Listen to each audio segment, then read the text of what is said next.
So can we start? Are we live? Ji, good morning. Morning, how are you? Very fine.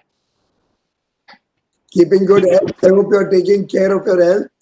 Yes. So I was waiting to see you. The screen. Privilege to be part of your program.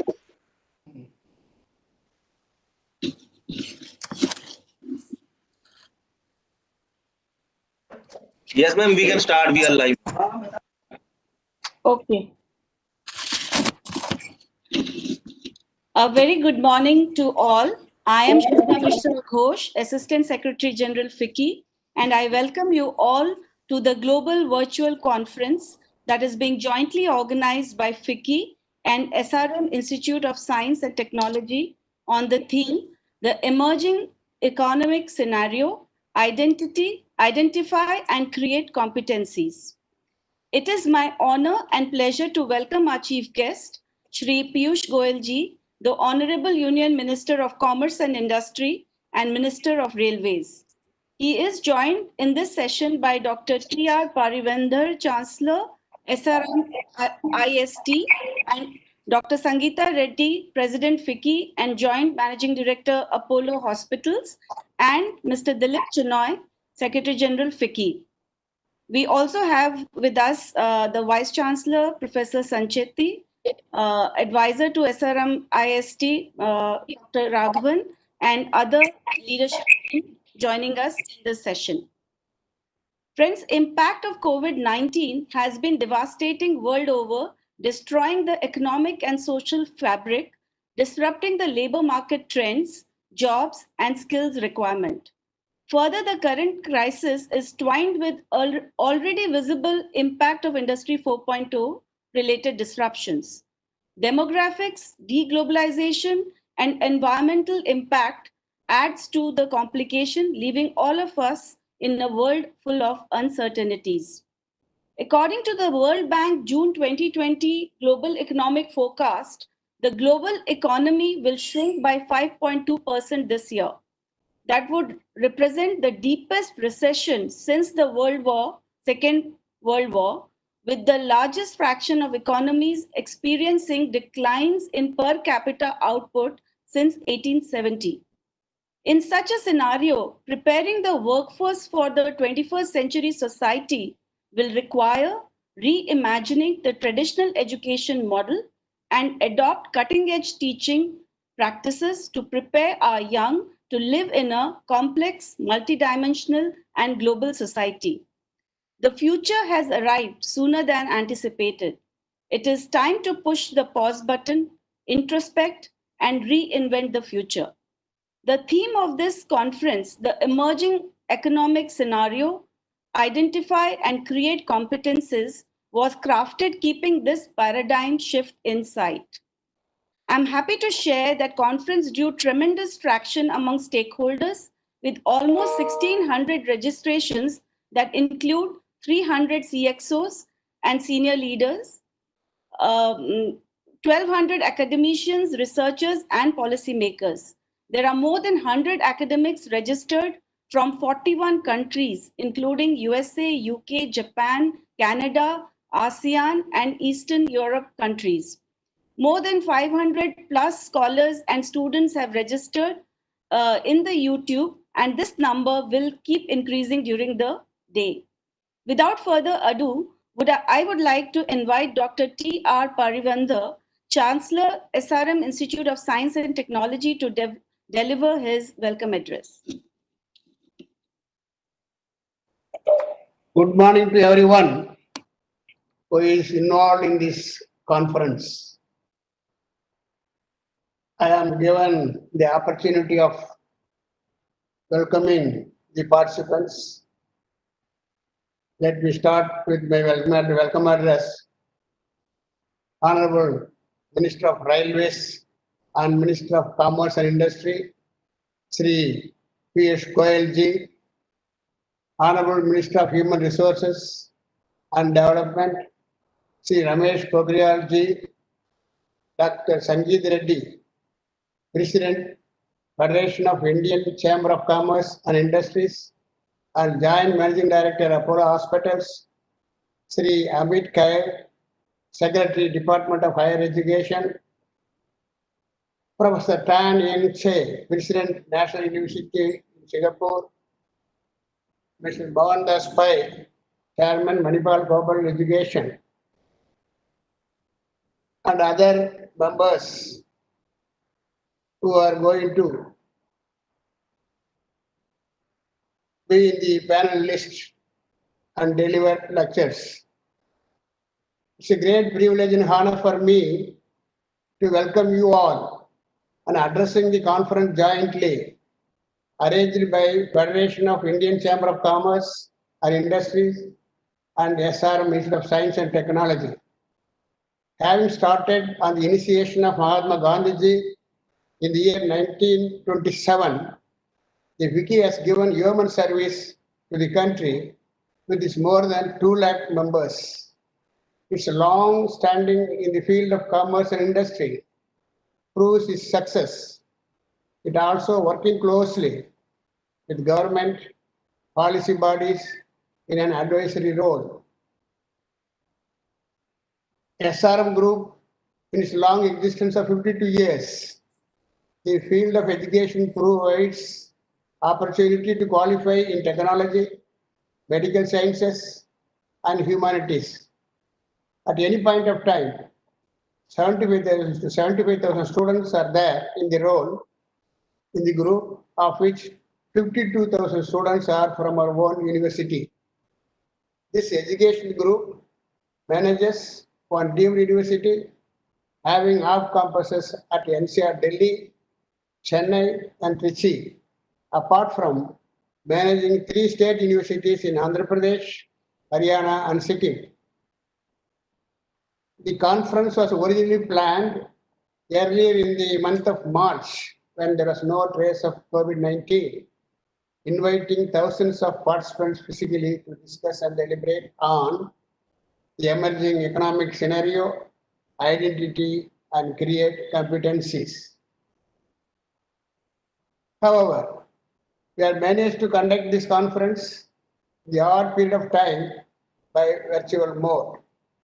I come to know there are 1,850 plus participants have registered, including countries like US and UK.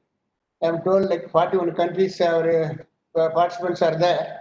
It shows the success of this conference. I once again welcome wholeheartedly everyone who are participating in this conference. Friends, India is facing a peculiar situation, experiencing economic slowdown, which is not seen in the past 100 years, as economists say. However, India has managed several like situations the last few decades by our unity, hard work, willpower, confidence, and by our inherited humanitarianism. The areas where we have to give thrust and concentrate are agriculture, industries, and service sector. Food security for the people of India is very, very essential through our own agriculture development. Farmers are the backbone. They never to be allowed to be suffered. They are feeding the country. Apart from this, it also ensures at least 40% employment. So, on any circumstances, there should not be no suicidal cases amongst the farmers. So, the country should assure affordable price for the produce of the farmers. As Gandhiji said, India lived in the villages. There should be no power shortage for irrigation, no shortage of manures, pesticides at the cheaper cost in time, and good road connecting the villages, towns for transportation. Use of modern equipments like tractors, balers, blowers, planter, and sprayers, etc. will attract the educated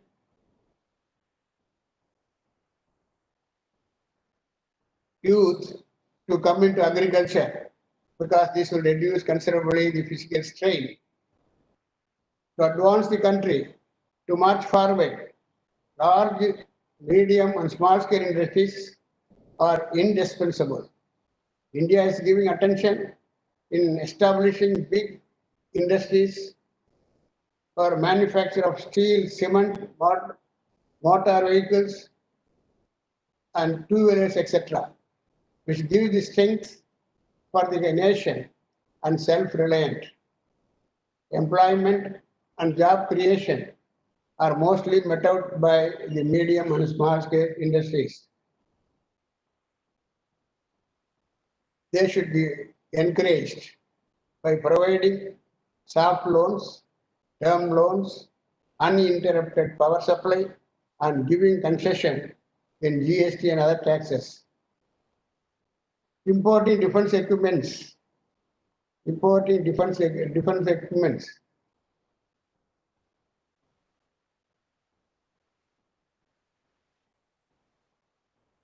Importing defense equipments by days should be gradually reduced. Our Honorable Prime Minister, by his frequent addresses, bring people of India more closer to Make in India and Made in India and Digital India. Workers in service sector like hotels, hospitals, construction, and also in unorganized sectors should be given equal weightage to safeguard their day-to-day livelihood. Education is the most powerful weapon which you can use to change the world, as Mandela said.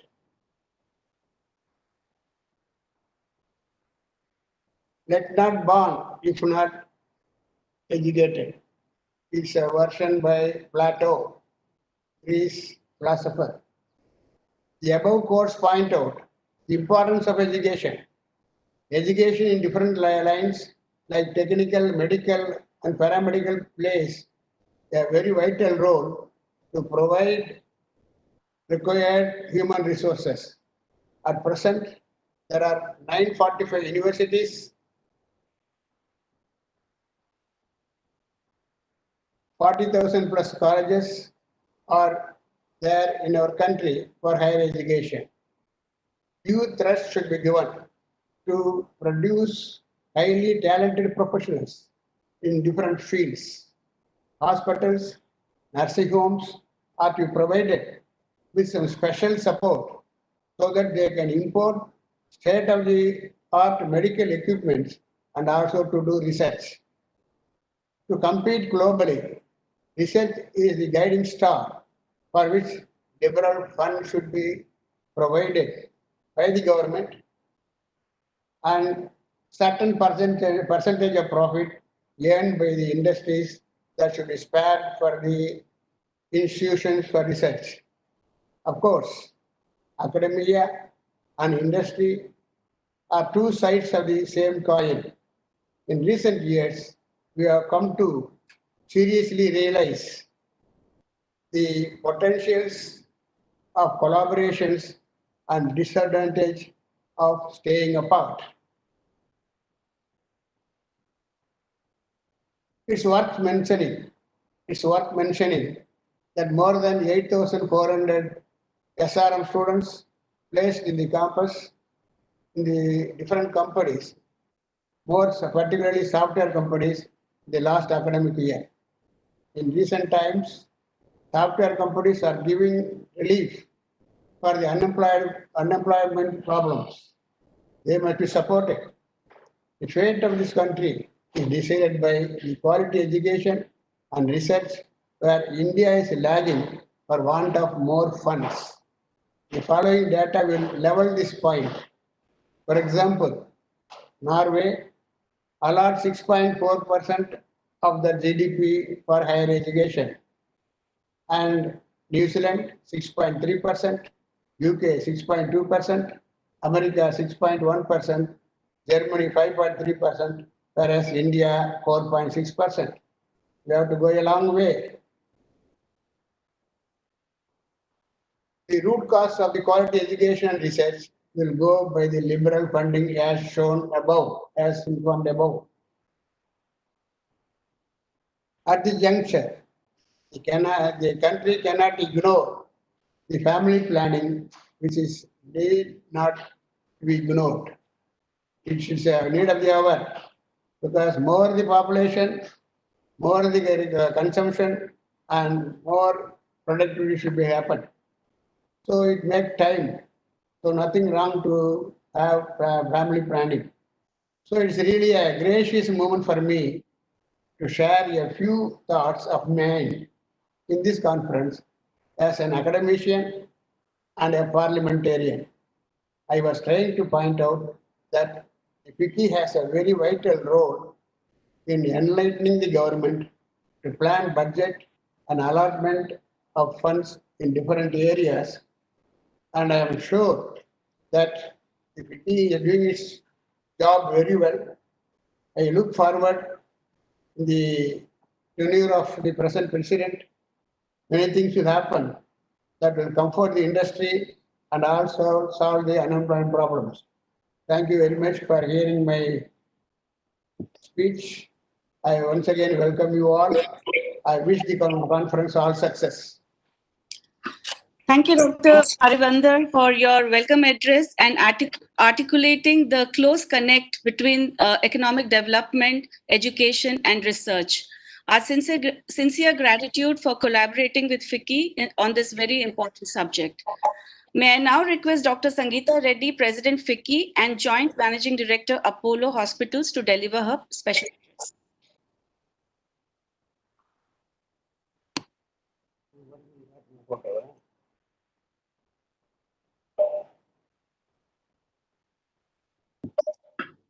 President FICCI, has she dropped out by any chance? President, you have to unmute yourself, please. Unmuted. I am unmuted. Yes. Yes. Good morning and namaste. Honorable Minister Shri Piyush Goyal ji, most respected Parivendra ji of SRM University, Dr. Sanshetty, the tremendous number of delegates and participants and the very active chat box I can see from all leading educational institutions across India and many from across the world, including the Philippines, the US, the United Kingdom. A very, very warm welcome and namaste, good morning to all of you. It's a great pleasure to be amongst you today to deliver an address on the emerging economic scenario, identify and create competencies. I believe that time is short and all of us are looking forward to the Honorable Minister's address, so I will try to be brief.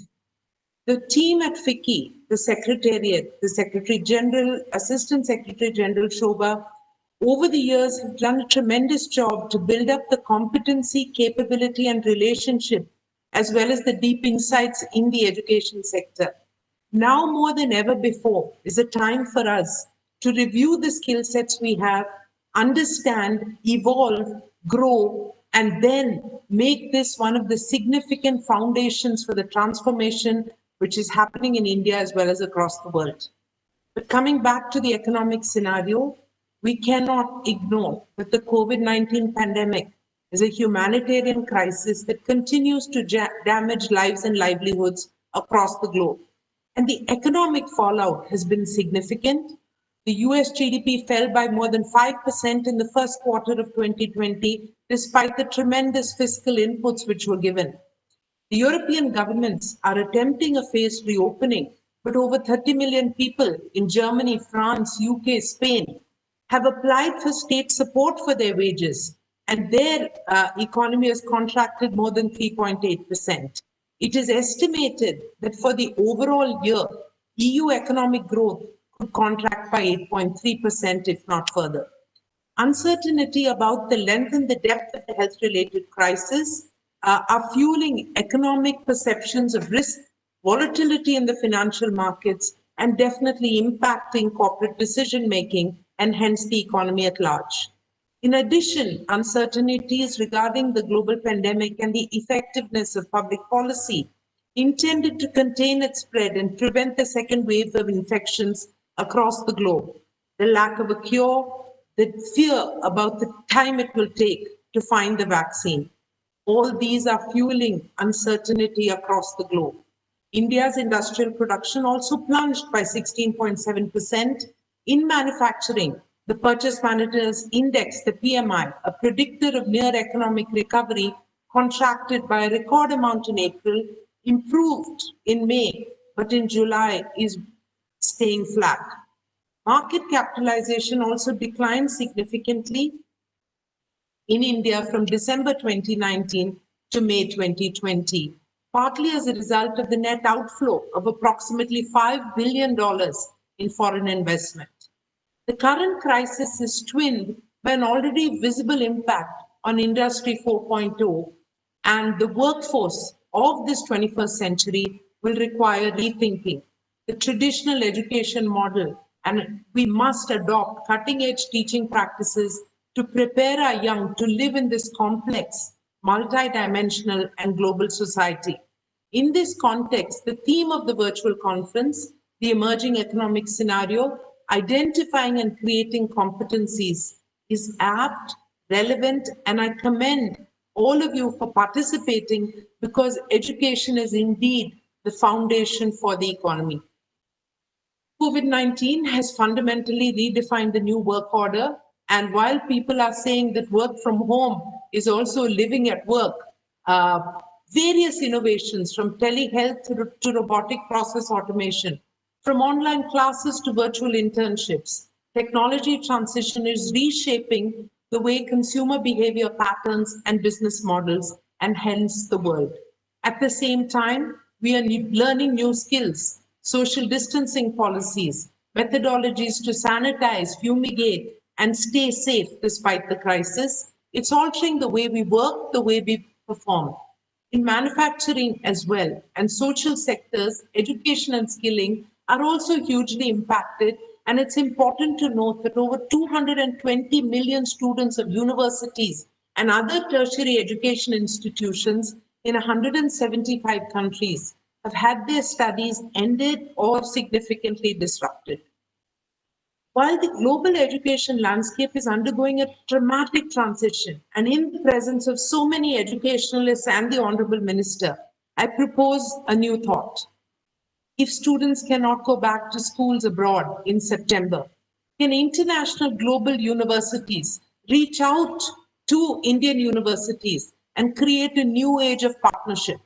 Can we find methodologies for them to spend 6 months to a year in Indian universities studying the international curriculum? While they're admitted into their global universities, they can join them 6 months to 12 months later without disrupting a whole year.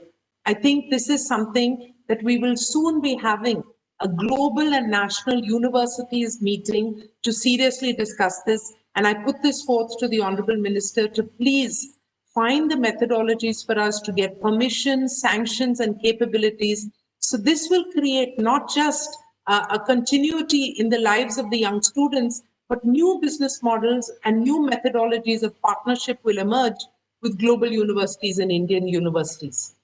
Parallelly, there's a tremendous need for us to upskill our existing workers. And more than 53% of firms have started orienting employees on virtual platforms. The tremendous growth, whether it's Microsoft Teams or even though they are security concerns, I believe Zoom has gone up from being used by 10 million office workers a day to more than 200 million people on a day in June.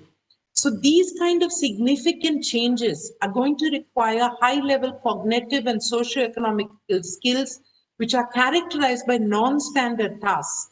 Jobs with high routine content will be automated and offshored. This trend is expected to continue and accelerate post-COVID-19. The recent report of FICCI on pre-post-COVID skills and job perspective, 5 key skills required post-COVID for manufacturing sector, including data literacy, digital coding, critical thinking, creativity and innovation, and technology know-how. All these are very, very relevant as we get used to the new normal. Parallelly, we must strengthen our capability and our knowledge and our classes in digital infrastructure, capacity building, effective and collaborative R&D, as is happening right now. If this collaborative R&D could bring down just the innovation cycle and the lifespan for discovery of the vaccine, imagine how transformational this will be. While COVID-19 is being considered a black swan event, we have silently been witnessing the growth of many infectious disease, whether it was H1N1, SARS, MERS. This is also becoming part of the new world order. It is important for us to be prepared for future crises. The learnings that we are undergoing across multidimensional areas will serve us well if we learn those lessons. I'm not going to go into the tremendous scope in the education sector. The market size is significant. The opportunity for global courses and the current surge in online registrations of more than 39%. With 560 million internet users in India, India is the second largest market in the world. Our employability skills and the fact that the demographic dividend of India, if we combine with appropriate educational skills, we can become the service provider for the world. We will enhance and evolve into the pharmacy of the world, potentially with the agrarian changes which are happening in policy heralded by the government, in thought process, and the innate capability of our Indian farmer. We can potentially become the food basket of the world. We can become one of the major healthcare providers of the world with our capability. This scenario continues, juxtapositioned with an Atmanirbhar, self-reliant India, with a growth in our own manufacturing capability and skill sets, with an ability to look at the global marketplace. We foresee, despite the current uncertainty and fears, there is hope, there is potential, there is capability. There is power in the policy of the government. There is power in the capability of industry, of education, and the innate Indian spirit. So whether it's in public-private participations, the industry which has ramped up from ventilators to PPEs, there is a huge underlying movement which is happening of methodology to handle this crisis. So while I spoke about the multiple areas where we are worried, I also want to talk about scenarios like, for example, in education. FICCI has partnered with AICTE for AICTE Atal program to orient faculty and researchers in emerging technologies. This will be transformational in the way we do not just case studies, but teaching and stay current. In a swift shift towards digital teaching, learning practices, we are doing FICCI Future X initiatives focused on faculty development and leadership training. This, over the last 3 months, has been one of the most tremendous programs to ensure that our universities, our faculty, and our students are future ready. In conclusion, I want to say that the world will definitely undergo a change. It is difficult to predict what will finally emerge, but for us to be ready for that unforeseen change, let us look at rebounding, reforming, and creating a resilient future citizen. People may look internally and say that when I see the recovery in the economy, then I will believe it's going to happen. I will urge all of you to believe, and then you will see. Let us go forward with hope, with positivity, with resilience, and we will see it happening. All the very best to all of you for a tremendous conference. With my respects to every guru who is sitting in this program, and my regards and good wishes for every student and learner. A grateful thanks to the Honorable Minister, not just today, for his continuous support to FICCI and to the industry at large. Namaste and thank you very much. Thank you, President, for your insights and excellent articulation of the current scenario. And with due permission of the Honorable Minister, we will now release a FICCI paper on online education opportunities and challenges. This report analyzes the current pandemic crisis and the readiness towards swift adoption of online education under the following 6 heads: technological readiness, faculty readiness, content readiness, infrastructural readiness, security readiness, and assessment, accreditation, and monitoring and evaluation readiness. This report also has a comprehensive recommendation section highlighting the specific roles that the government, educational institutions, and the edtech companies need to play to ensure creating a robust online education system in the country. Thank you all for releasing the paper. I would now request the Honorable Union Minister of Commerce and Industry and Minister of Railways, Shri Piyush Goyal ji, to deliver his keynote address.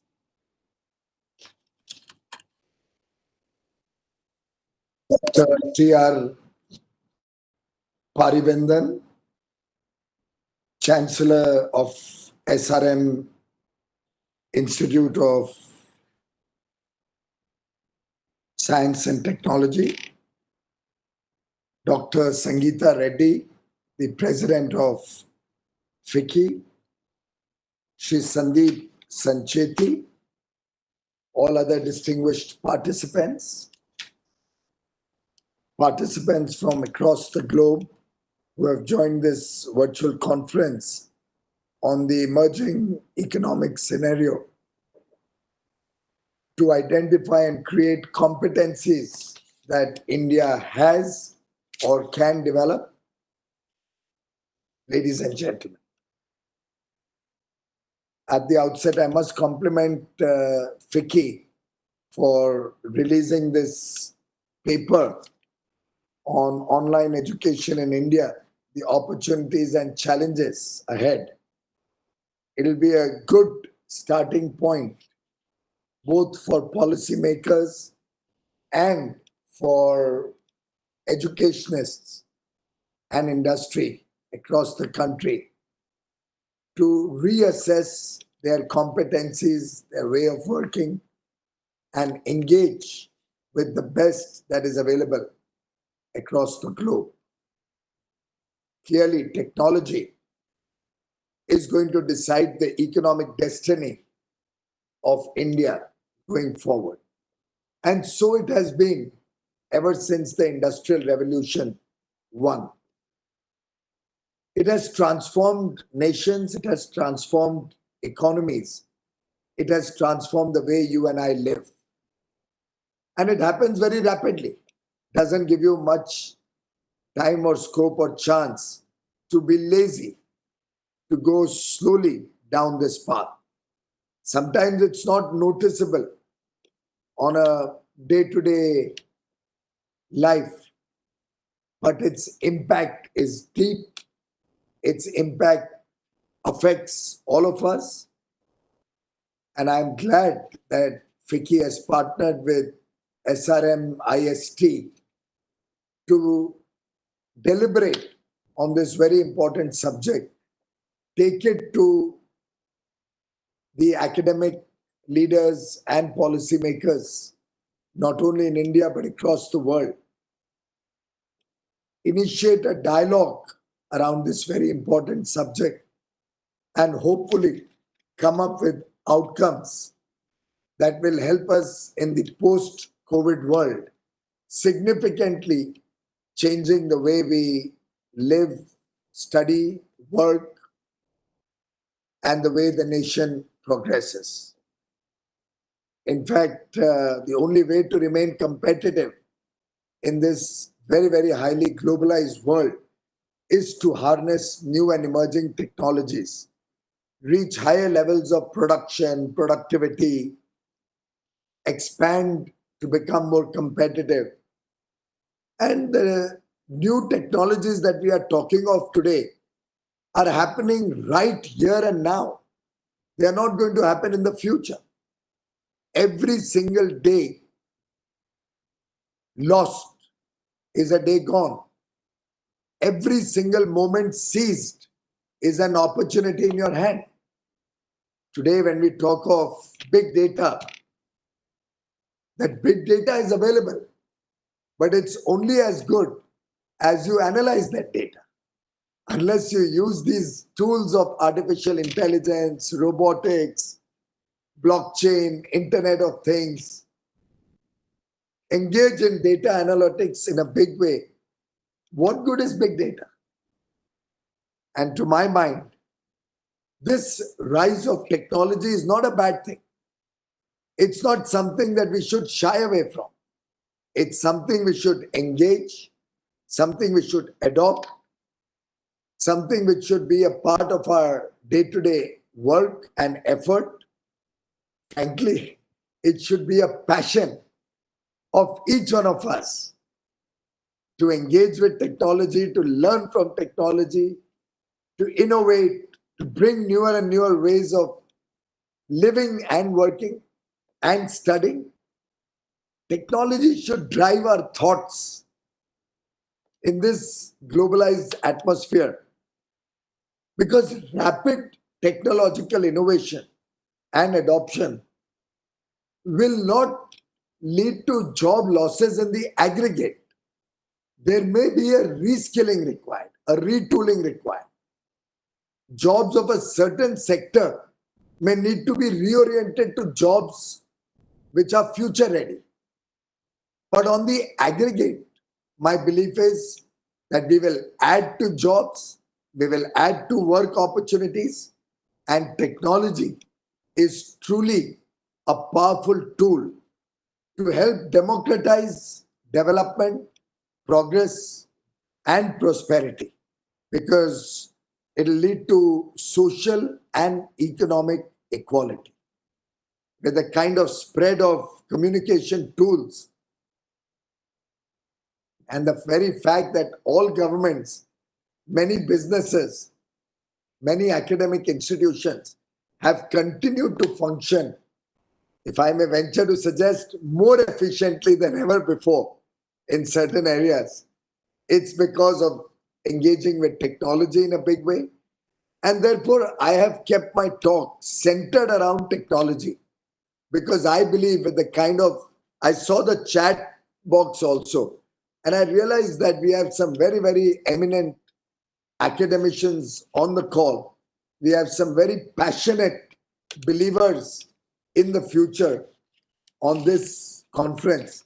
And I believe that the future is going to be defined by all of you participants who are really the flag bearers of the emerging India of a future which is working towards the prosperity of 1.3 billion Indians.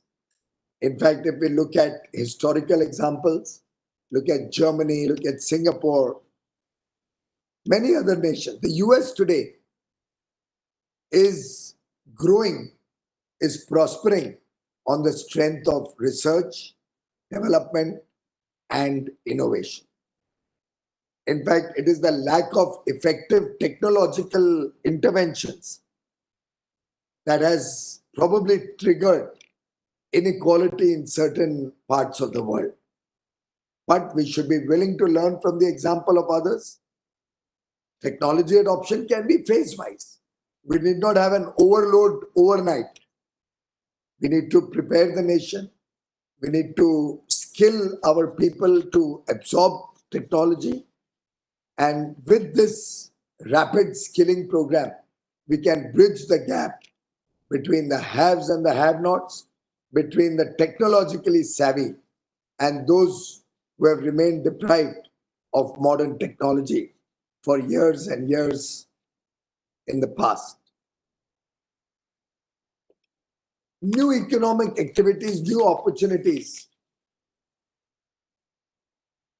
will be created by the advent of technology, and production centers also may shift in the years ahead of us.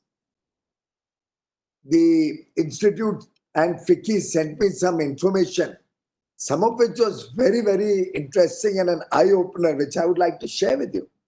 And I was told 1 out of 4 graduate who comes out of higher education by 2030 is going to come out of the Indian higher education system. It came as quite a surprise to me. And therefore, I hope each one of you realizes the important role you are playing, not only to shape India's destiny and future, but to shape the destiny of the world. the future of mankind is going to look up to your work to prepare good Indian citizens with quality education, with education encompassing a very wide canvas, not necessarily just the traditional BA and BCom and BEd and BSc. The world is evolving into the world of liberal arts, the world of technology, the world of newer ways of doing things. You have a Mr. Anand Mahindra who goes to Harvard, graduates from Harvard, but what is his major? What was his passion? Photography. And he goes on to lead one of the most successful conglomerates that India has seen. With his passion being harnessed initially in photography, but honing his skills to harness that same passion, to engage with technology, to engage with modern way of working, to engage with management principles, and become a top business leader of the country. In fact, I'm sure all the educationists on this call will also be looking at unique and newer elective programs. I mean, the opportunities are out there for us to grab. The Honorable Prime Minister, with his vision and foresight, took yoga to the whole world. We now have an International Day of Yoga, which we celebrated last month. The world is excited about the potential of yoga. The pranayams, the various forms of yoga are a very holistic and complete exercise of the body, mind, and soul. But did India really grab the opportunity that the Honorable Prime Minister opened up for India? Did we set up 100,000 yoga centers all over the world? Did any entrepreneur amongst you or a startup think in terms of the possibilities that yoga offers by planning to train maybe 100,000 or 500,000 yoga teachers who would find an opportunity across the globe in maybe 200 countries or 195, 97 countries, where people, and believe me, you just need to get somebody to the yoga room for 4 sessions. The 5th session, he will come running. And then for the rest of his life, he will want to be a yoga participant. That is the power of yoga. I don't know whether all of us have failed the nation and the people of India, where despite the Honorable Prime Minister with his vision being opening up doors, opening up opportunities for all of us, have not seized the moment. I mean, Sangeeta ji is a renowned doctor and running one of the finest medical institutions in the country, will appreciate that cure is not only about medicine, it's not only about hospital treatment, it's not only about visiting the doctor. The huge possibilities of yoga as a preventive form of medication is known to many of us, but has not been captured as an opportunity, has not helped us serve the people of India to the extent that I'm sure Mr. Modi had in his mind when he first visualized taking yoga to the rest of the world. On a personal note, I can share with you the excitement that has been created around yoga, thanks to Honorable Prime Minister's efforts, was evident to me when I was the minister in waiting for the Prime Minister of Australia many years ago. And you won't believe it. He landed, came out of his plane. I had barely introduced myself to him. And his first question was, and I tell you, it came as a shock to me. His first question was, can you help me do a yoga session with Prime Minister Modi? I was taken aback. I said, but why? He said, he's so fresh. He's working 18, 20 hours a day. But even a meeting at the fag end of the day in one of our G20 or any of our international engagements, his face is bright. His eyes have a gleam. And he's engaging with the same concentration as one would expect in the first meeting of the day. There certainly is a power in yoga. I want to do yoga. I'm just sharing this with you to tell you that the ways of the world are going to change in the future. Post-COVID, you never know. People may be afraid of physical contact, considering social distancing, 2 gaj ki zuri, a 2-yard distance, mask. All of these are becoming a way of life.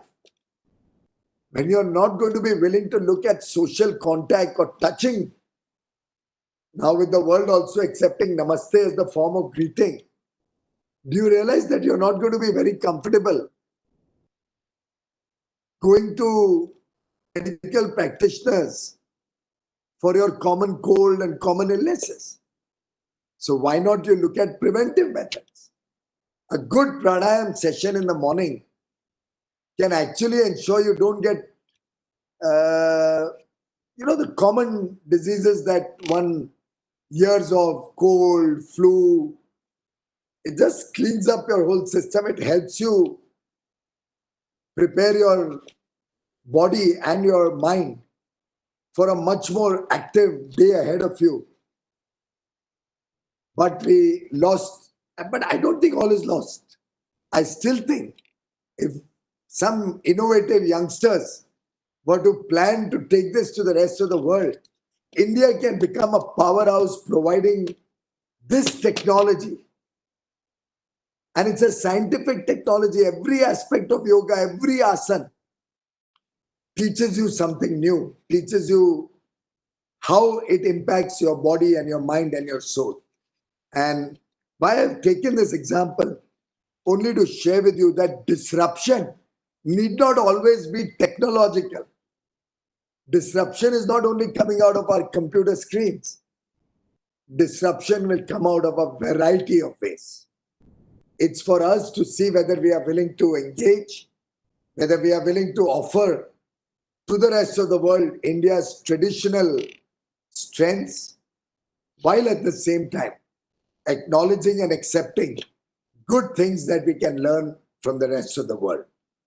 In fact, Atmanirbhar Bharat is going to be a defining moment for India's economic future and prosperity for our teeming millions. While our education is vital to make our citizens ready to face an uncertain future, we also need to grow and nurture leaders who will shape our destiny. We also need to focus on these young students and prepare them to be the leaders of tomorrow with skills such as creativity, innovation, complex problem solving, cognitive abilities, and social skills. The best work is work done with passion and compassion. And that's what our young leaders of tomorrow have to be prepared for. We have to build on India's existing strengths, but also increase our global engagement. Atmanirbhar Bharat does not close India's doors to global engagement. In fact, it opens them wider. India has to become a nation which deals with the rest of the world from a position of strength, not from a position of weakness. We have to engage with the rest of the world in areas where we have the competitive edge, where we can be competitive in comparison to the rest of the world. We have to develop skills in India which come naturally to Indians. The Honorable Prime Minister the other day spoke about furniture manufacturing in India. Now that's a skill that we have millions of Indians, good carpenters, very good artisans. Yet India continues to import furniture. Can we not prepare India to become the factory of the world for furniture? Can we not build to scale at competitive prices so that the world looks to India to source from India furniture which is required in large scale, let's say modular furniture? Yet our good carpenters and artisans can create pieces of art which will sell across the world far better at more competitive prices than any other nation can offer. In fact, we have identified first 12 sectors and now 8 more, so we have 20 sectors in which FICCI and other associations are very much a part of our engagement, where we have identified sectors where India can not only meet our own domestic needs, but also become globally competitive and become global leaders supplying to the world. That is identifying competitiveness and then working together with government, universities, industry, creating global competitiveness also. And this is an effort which will be incomplete, but for the joint effort of all stakeholders. Our institutes of higher education and learning will prepare our citizens and our young boys and girls to engage with the rest of the world, to engage with new technologies, to take India's strengths to the rest of the world. Our industry, our entrepreneurs will invest and become global powerhouses. Our government initiatives will be focused towards supporting an enabling environment for ease of doing business through single window clearances, through plug and play infrastructure, port-led economic activity, dominance in certain sectors where India has the competitive edge, textiles, pharmaceuticals, medical devices, education. Today you have one startup who's a $10 billion virtual educator. Can you imagine what the global perspective and potential is for virtual learning? And couple that virtual learning with classrooms which will have to maintain social distancing and all the precautions. But if you do a hybrid of virtual education and classroom learning, coupled with industrial training, on-the-job training, can you imagine what a powerhouse of skill we will develop in this country? In the railways, for example, we have over 300 training institutes, but we are now setting up a university, the National Rail Transportation University. What we are planning now is largely our training programs, both for reskilling and upskilling our railwaymen and women. Large part of the program will be virtual.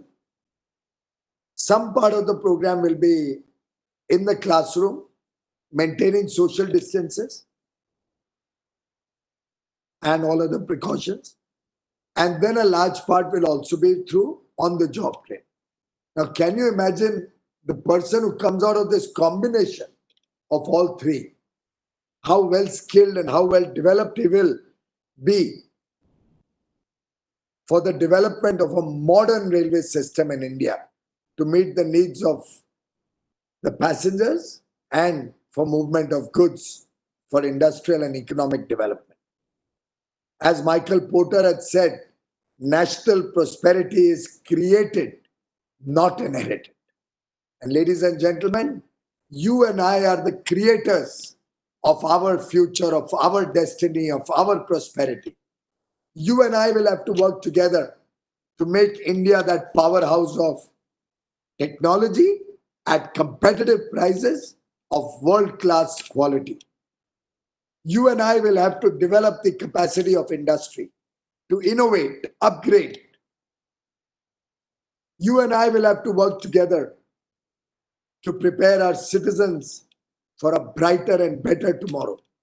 Every teacher on this call, every university should take it upon himself as his bounden duty, his responsibility, his commitment, his or her commitment to make sure that every citizen in this country contributes to the well-being and a better future for our brothers and sisters, particularly the less privileged sections of society, the marginalized sections.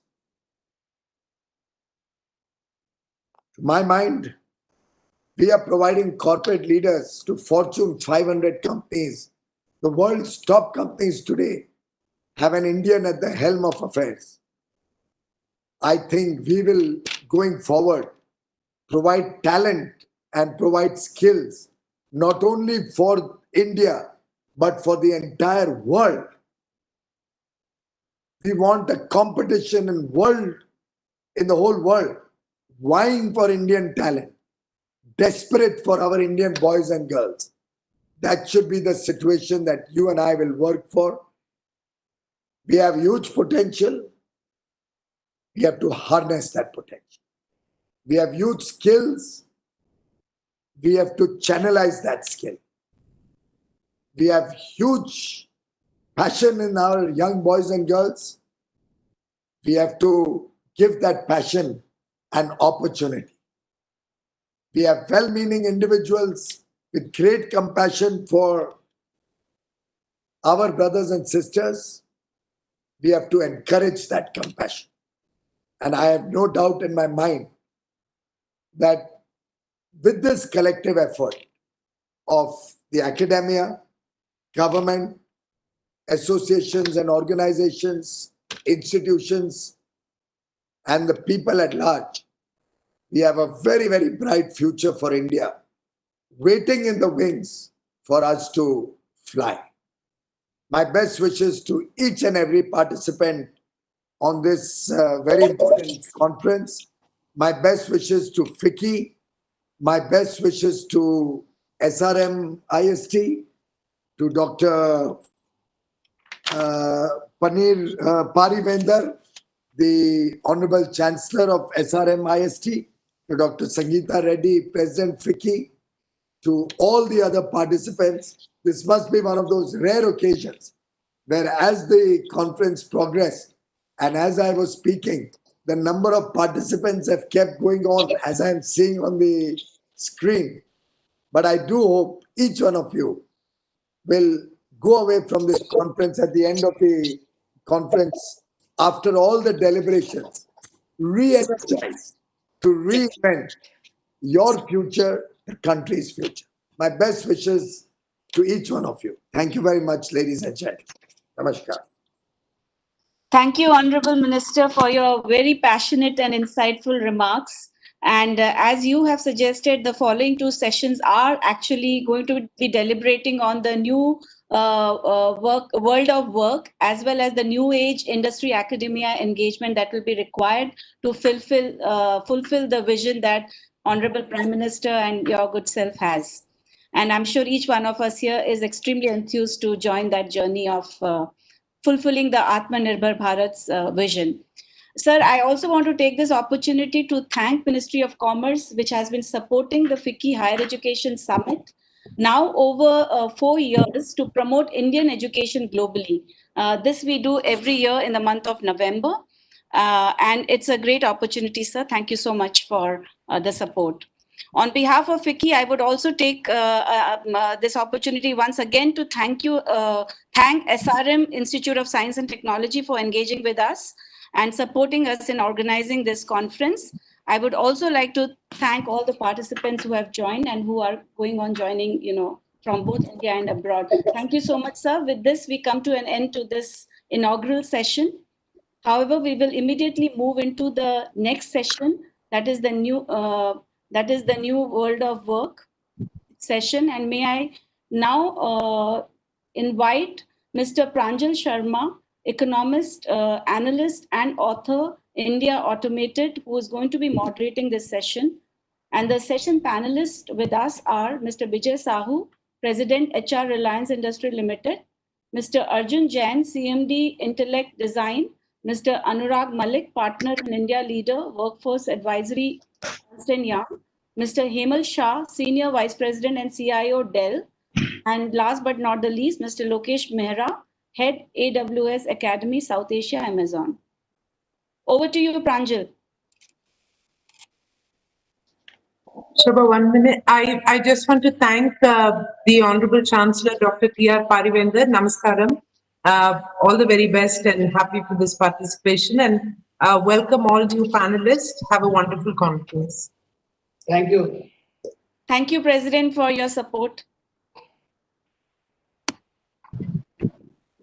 Thank you, Shobha, and thank you, Ms. Reddy, for this session. It was, I think, very exciting to hear the minister being so optimistic and enthusiastic.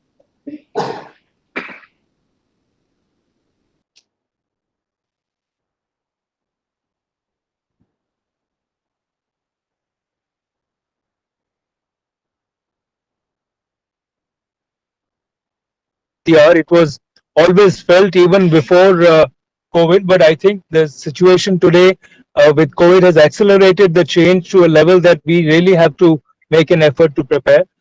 In this session now, what we're going to be doing is we'll have industry leaders share their thoughts and experiences of what has happened, what is happening in their respective companies and the industries and sectors, and also give some suggestions and advice on what can be the future, what are the takeaways for young professionals as well as for potential those who are studying right now and they're looking to join the corporate world. So I would now request that we start this, and if we can ensure in interest of continuity that while we are going to be all the speakers will come one by one. If there is a disconnect, I will request the next speaker to start continue on that. But let me begin by inviting Vijay for his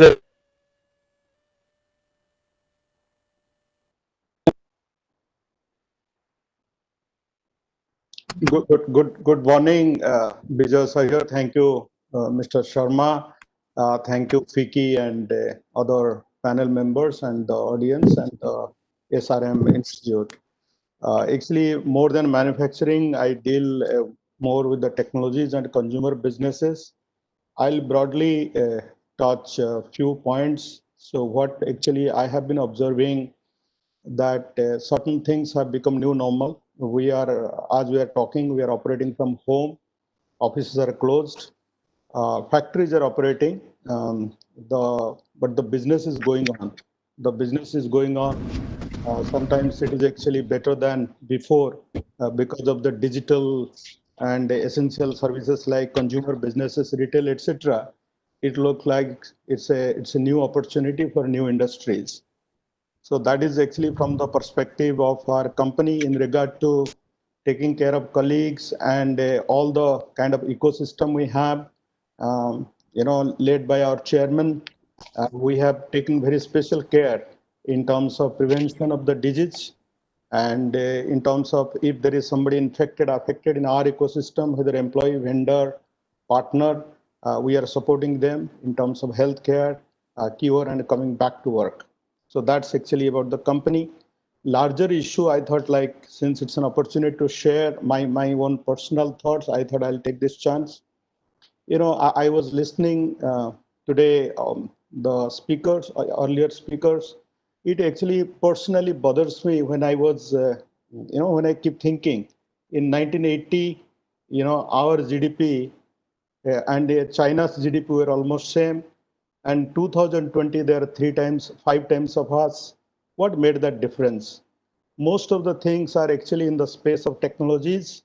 And I'm seeing at a micro level in our company, whenever we have new technologies businesses, they're creating actually disproportionate value as against the traditional legacy businesses. That probably applies well for any company, any industry, and any nation, that by focusing on emerging kind of latest disruptive technologies, you create disproportionate value. but at the same time, it is creating a large digital divide. If you look at the rural area and if you look at the urban area, so in urban areas, like offices are closed, but still, people are affected. But if you look at what happened to the workers, migrant workers, you would have seen all the stories last over 3 to 4 months, like how they went back home. So I have some rural roots. So I come from a village. So when I talk to my villagers, I found like when all sectors, like our factories are closed, our construction factories are closed. Those are not automated, not Reliance, but other industries, other companies I'm watching. And the construction sites are affected for not having workers. But at the same time, if you look at the rural areas, 40 million people have gone back to villages. They have no work. Now 800,000 people from Kuwait, they have to come back because of the policy change. Kuwait was the fourth largest kind of money provider, remittance provider to the country. We get in India almost like $80 billion remittance money that is mostly drying up because of immigrants getting affected. The migrants back in the village, they are getting affected. So every sector is challenged. Two sectors are doing well. One is actually technology, telecom, media consumption, etc. on one side, and another is agriculture. So these two are doing well. So I was looking at the agriculture and the rural side. I found the farmer. The farmer continues to work hard. His child continues to fight in the border as a soldier. His other continues to work as a migrant worker who is actually back at home and a support to him. Now, actually, it is the time at the national level, FICCI level, industry level, we should do complete thinking, like what new skills are required at the highest level when our engineers are coming up from institutes like SRM, and what skills are required at those migrant workers level, those 40 million people. We have 160 million migrant workers, and 40 million of them have gone back home. And we have 17 million migrant immigrants workers outside India. Almost one third to one fourth of them, half of them have come back home. So what skills they need, what disruption these technologies are bringing. As the COVID kind of situation is happening, more automation also throws away people from the job. So what new skills are required? So one kind of skills engineers will need, another kind of skills workers will need. So those are the things of debate today. Since only 5-6 minutes are allotted, I have taken 5 minutes of my time. But the last, I must tell you what we started when I saw all these migrants going back home. I requested some of the professors of IIT Bombay and Bhubaneswar. We started a platform called Mo Sahai.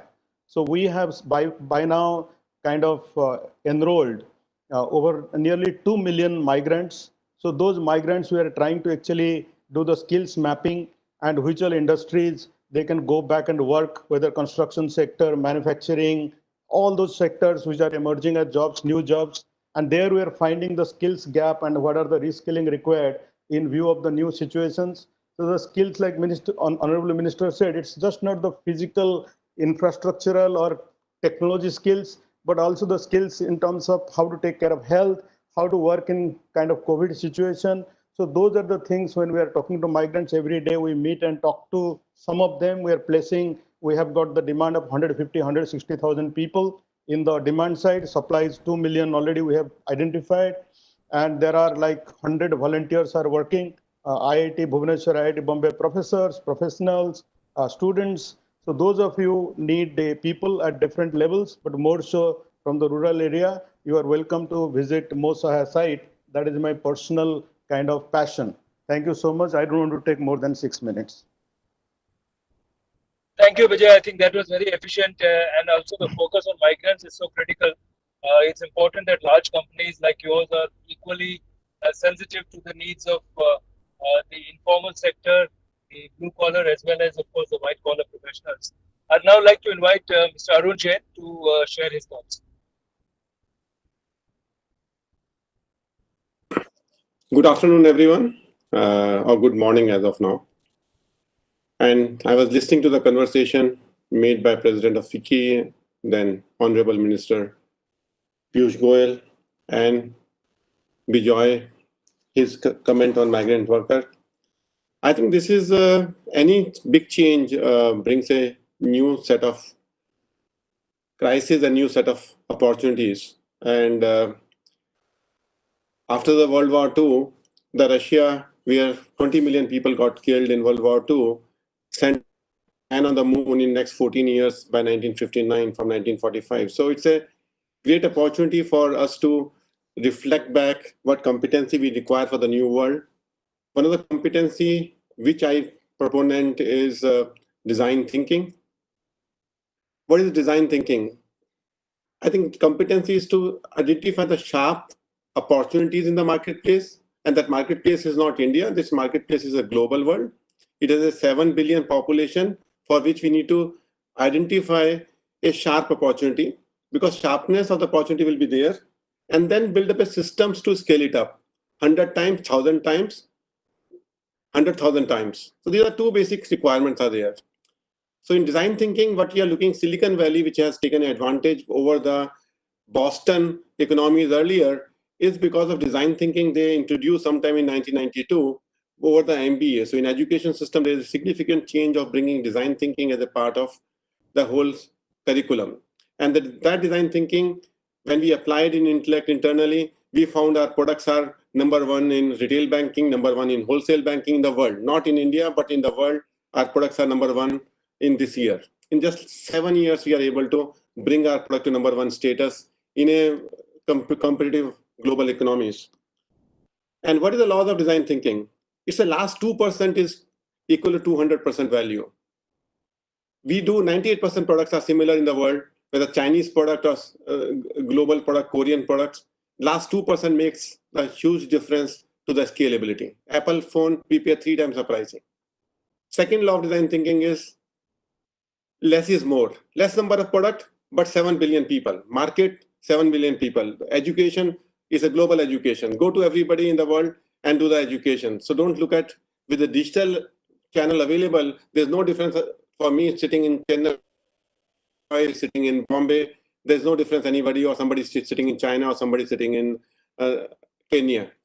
That's a big opportunity which is available to us, which is less is more. The third thing is we need to pick up our battles right. 10 gram, 100 gram, 1,000 grams.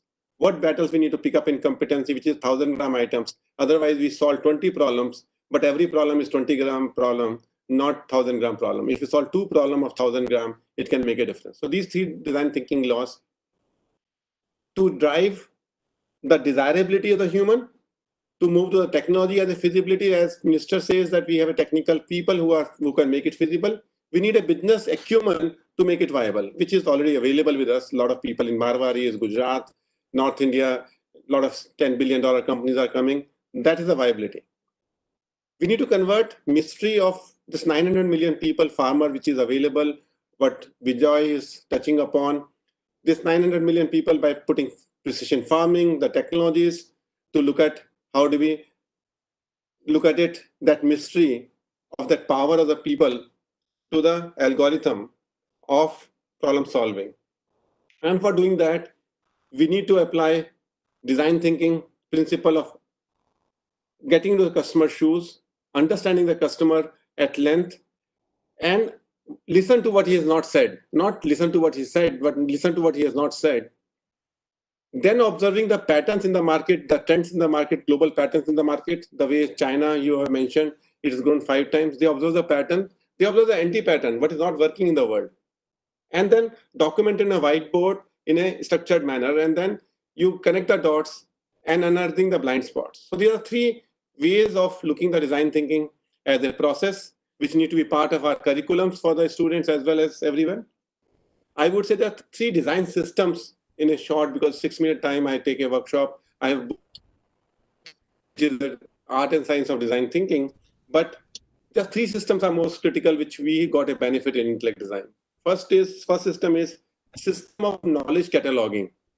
How you knowledge catalog, the way you catalog the library in your human mind, how the knowledge is cataloged. There's a macro level knowledge. So if there are 200 items to for a particular system, instead of putting 200 items on a listed manner, you put a level 0 items, 6 blocks. Each block will have a sub element, which is a L1 knowledge, and which is a 6 block, and each L1 element has a 6 blocks further. So it's become 6 by 6 by 6, become 216 element can be organized and give them a number called A1, B1, C1, D1. even.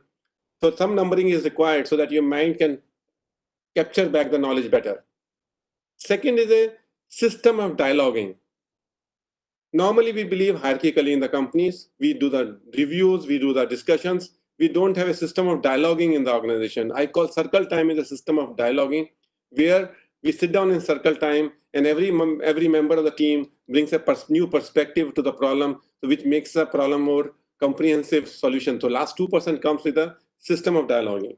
And third question is system of asking questions.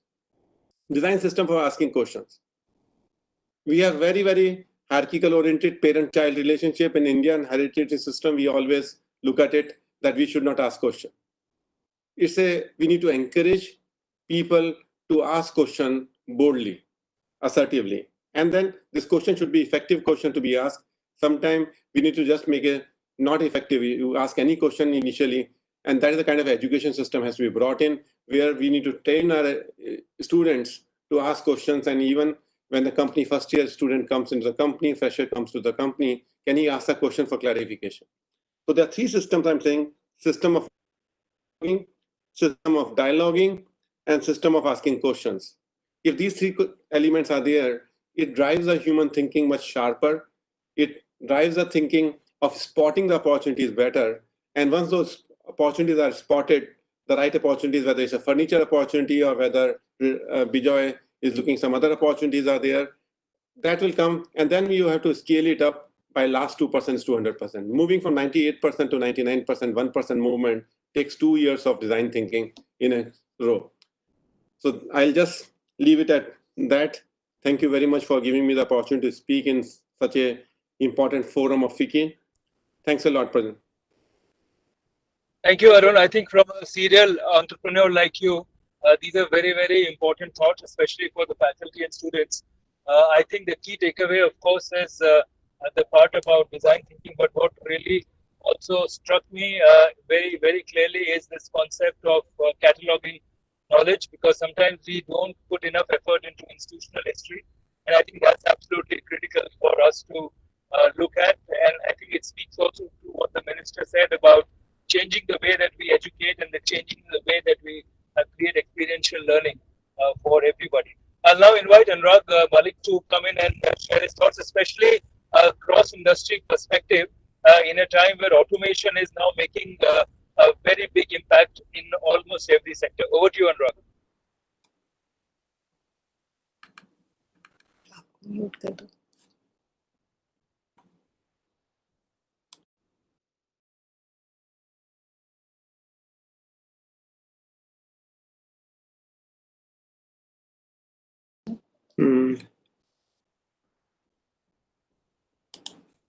Yeah, please go ahead.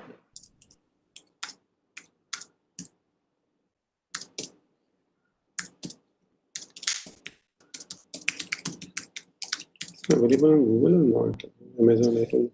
Pranjal, I think he's dropped out. Maybe you can go to the next speaker. Yes, so, may I request, in case, Anurag, are you there? Can you hear us? Hi, Pranjal. Anurag just dropped out. Perhaps some electricity. He'll be back in 1 minute. So next speaker can please go ahead. Okay, so may I request Himal to continue, please? Yeah, sure. Hey, so look, good morning, afternoon. These are very interesting times, right? I would just want to characterize my view into two parts, right? One is, what are we seeing from a landscape perspective? And then what does that mean to us? From a landscape side, look, I mean, and then I'm just taking a few years back, right? I mean, we have been on a sea of a generation change. Like we used to talk about the baby boomers, the Gen X, Gen Y, Gen Z. We are already talking about the Gen Alpha now, right? So these are the people in the few years who actually will start in the workforce, and the demands and the needs and the characteristics that come from each of the generation is very very different, and it's much better than any of the previous generation, right? So one thing is, you just see a natural trend that there is a shift in the way that we work, just purely from a generation's perspective, and it's going faster and faster and faster. The other shift that we have all seen in the last many years is the whole business change with the technology, right? I mean, we have learned, we have seen that, in the last many years, technology is pervasive. Every successful business, majority of them are technology businesses, right? If you see the many of the examples that Vijay also said, the impact of technology that has gotten into literally every single business, no matter what, is just absolutely huge. Um, if you think about these two perspectives in mind, the last 6 months have been horribly interesting to add to that already changing landscape, right? We have seen a complete change in the way we work. That is a total dramatic change. At Dell, I was actually talking to the interns yesterday. uh, they don't have the flexibility to come into the offices. They may not see their managers in person. It's a big change on the way that we work across many of the industries, right? So huge change on the generation side that has been going on, a fairly big change on the business transformation side that we have seen in the last few years. The last 6 months is that, when you add up these two, and to add up, what has changed, the way that we work has totally changed. Keep it simple. What does that mean to us, right? I think the advice that I would give, and the way that we have been looking at things, is two very very simple things.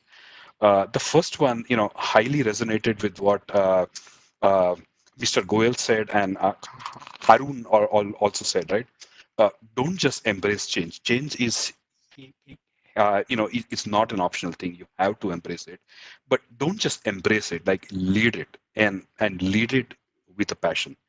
To extend that, I think that whole concept of a hierarchy, this whole junior senior thing, as people enter the workforce, should completely go away. One of the things that we have been doing at Dell is actually taking a lot of onus on the reverse mentoring. So I have a mentor who's also my pair programmer, who's actually teaching me a lot of the Kubernetes stuff.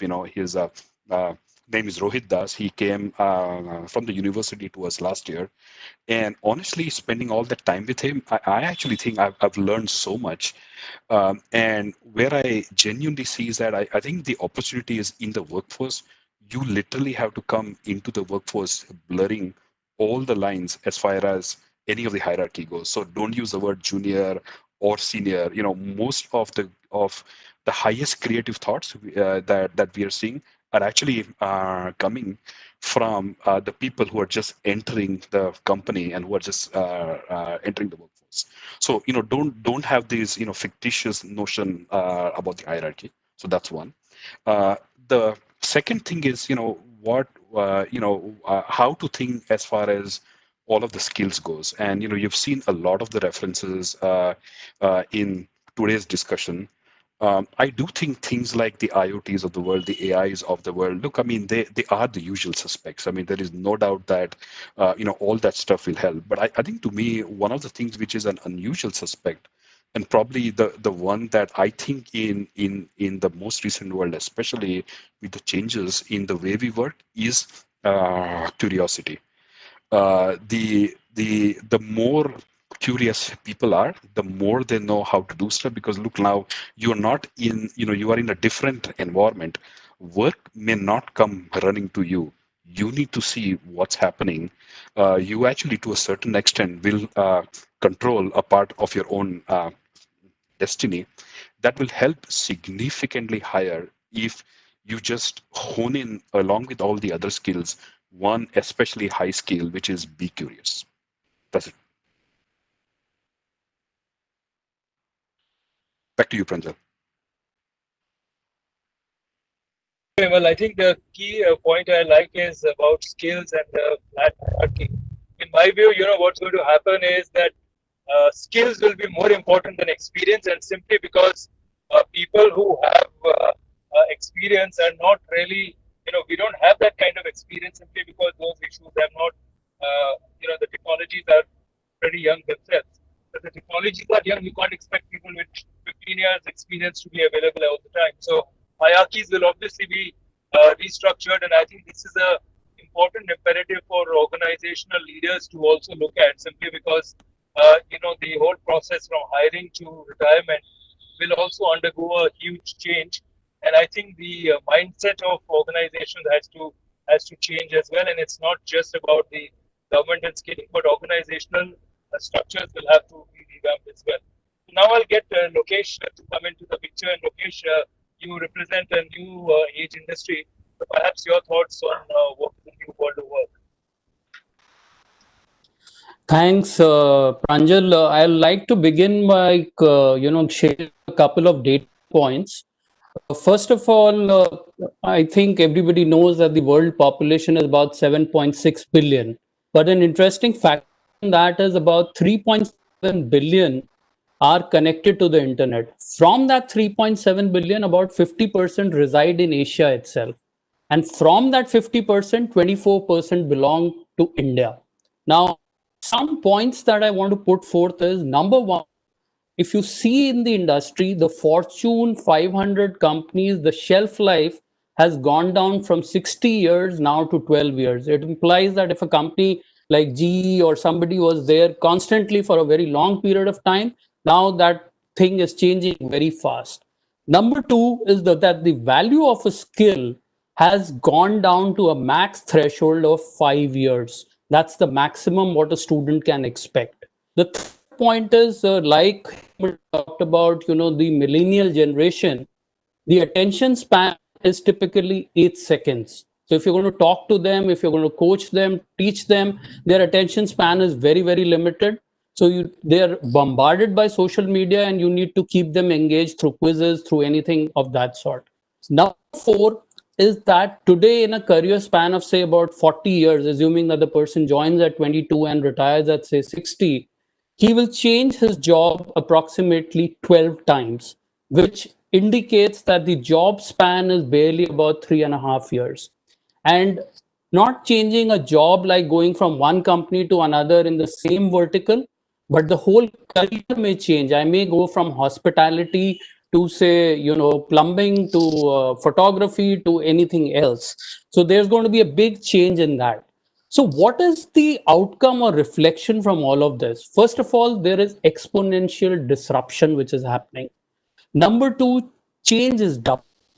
And this is all happening because of science, technology, and COVID has done nothing but accelerate the whole process. Jobs, as the minister said, are disappearing. But then you need to, this is an opportunity within that crisis to go and reset yourself and get that opportunity. I'll take a simple example out here. If you look at a mother wears various hats. She's a mother, she's a daughter, she's a parent, she's also a professional. So she keeps changing her hats depending on the situation. Same way, the institutes today will have to keep changing their hats based on the requirement what is there from the industry. So you need to be ready to reset yourself very, very fast. Let's talk about the emerging tech. From an emerging tech, if you look at all the 9 or 10 emerging tech, which include right from AI, cloud to 3D printing and everything, they're currently as per the NASSCOM FICCI talent base, there are about 600 odd digitally skilled professionals right now. If I just take cloud as an example, there are about 250K professionals, but it is envisaged to reach about 1 million in the next 2 years. And there are not enough people who are going in for those kind of jobs. They don't have an exposure to do that. So AI and machine learning can help, people and machines learn on their own. However, like when we do a Google, we ask a question, there is AI going at the back, but you need to understand that as humans, we need to ask better questions. You need to bring it with empathy. I'll take a very small example to talk about this. Today, if I apply for a loan to a bank, a bank chatbot will kind of interact with me, where they will typically say that, say, based on my past antecedents, the loan may get rejected. But why is it got rejected? That's where the human interface needs to come in. So the machine and the human need to work together, because the human will bring in the empathy, the creativeness, the judgment part, which is there. So overall, what I would like to indicate is that lower the cognitive tasks, those jobs are going to disappear. But wherever there is an element, like Arun talked about design thinking, or Hemel talked about, the curiosity, these are places which would require the human element. In our traditional scenario, we have a very simple logic. During our times, it was you go to school, you go to college, and then you go to work. The linear kind of approach, which is you learn to work. Repeat, learn to work. In the current generation, you would need to discover, you would need to experiment, you would need to assess, and you would need an entire mindset where the learnability quotient is going to change. And here you work to learn. So learn to work changes from work to learn. So from a linear approach, now you have an algorithmic diffusion which is going to happen. So that's the entire difference which is there right now. I'd like to talk about two things currently. From a manufacturing perspective, I think there's been a lot of supply chain disruption. Three elements that you need to take into cognizance. First of all, raw material there has been a huge shortage. Number two, factories have been shut down. Number three, transport, logistics, flights and ports have been shut down. So what do you do to overcome all of these? First of all, diversify. You need to look beyond China options. Number two, you need to look at online marketplaces. Number three, you need to have processes where you can keep on updating in terms of how the social distancing, etc., needs to be. Uh, just to share, from Amazon perspective, there are 14 leadership principles that every Amazon person has to comply to. But traditionally, what we call as a job is called a role out there. Number two, it is not a function in which you report. So, for example, by function, I imply an HR or an IT function, but here it is competency based. For example, writing is a competency that I may have. Number three, we look for career paths where there may be, a total career path that I'll go from a manager to a, director to a VP, etc. But there, the progression is more in terms of the skills that you acquire. So that is what is going to happen. Third is, instead of an upward mobility, you will have specialization which is going to come in. Fourth, I think the final point that I want to say is that instead of direct and manage, now you have to build and work in teams.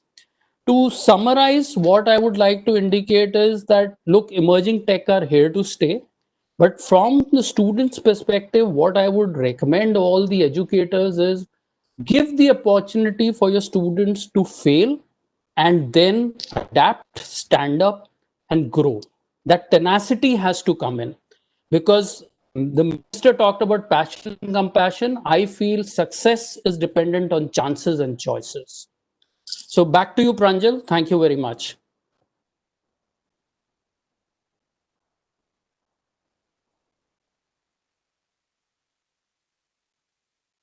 Hello.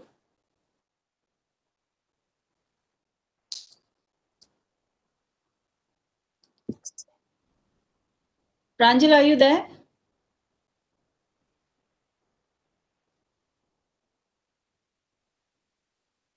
So, Shobha, we can ask, Anurag to speak because he was the speaker. Yeah, maybe Pranjal has got cut off. Hi, everybody. This is Anurag. I'll probably just carry on the discussion. I've absolutely been loving this conversation. I think the diversity of perspectives, starting with Bijoy, taking the migrants lens, Mr. Arun Jain, talking about the design thinking lens and what's the opportunities that it means for us and the industry. Hemel talking about his realities at Dell and what is he seeing changes there, and finally Lokesh, giving so many examples around impact of technologies on workplace. So let me just see if I can add to this conversation by talking about a consultant's perspective. So I work for EY, and I have had the privilege of working across sectors, talking to companies across sectors, and watching them carefully in terms of what are they seeing, what's the impact of COVID, what's the implications for the hundreds of people, the thousands probably who've dialed in today into this conference, and what does it mean for them. So I think all the speakers have made this point, and I'll reiterate again that I think what COVID has done is accelerated some of the the future of work trends that we've been talking about for a while now.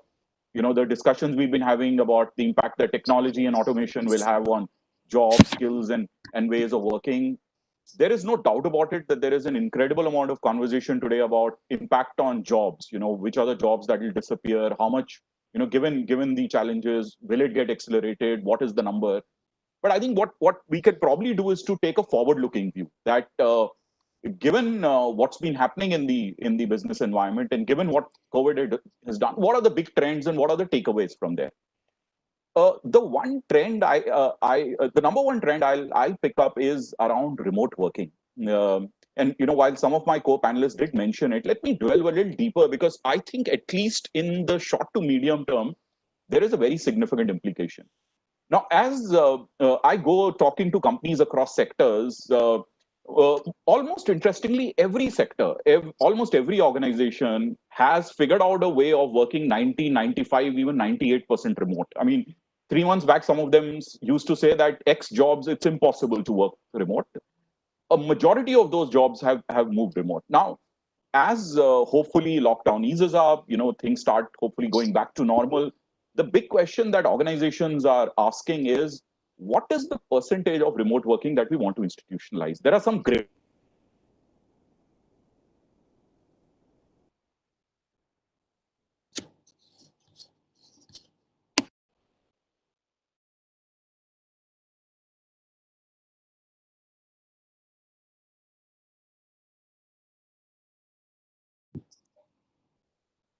Pranjal, I think Anurag has dropped off. Can you probably take some questions or?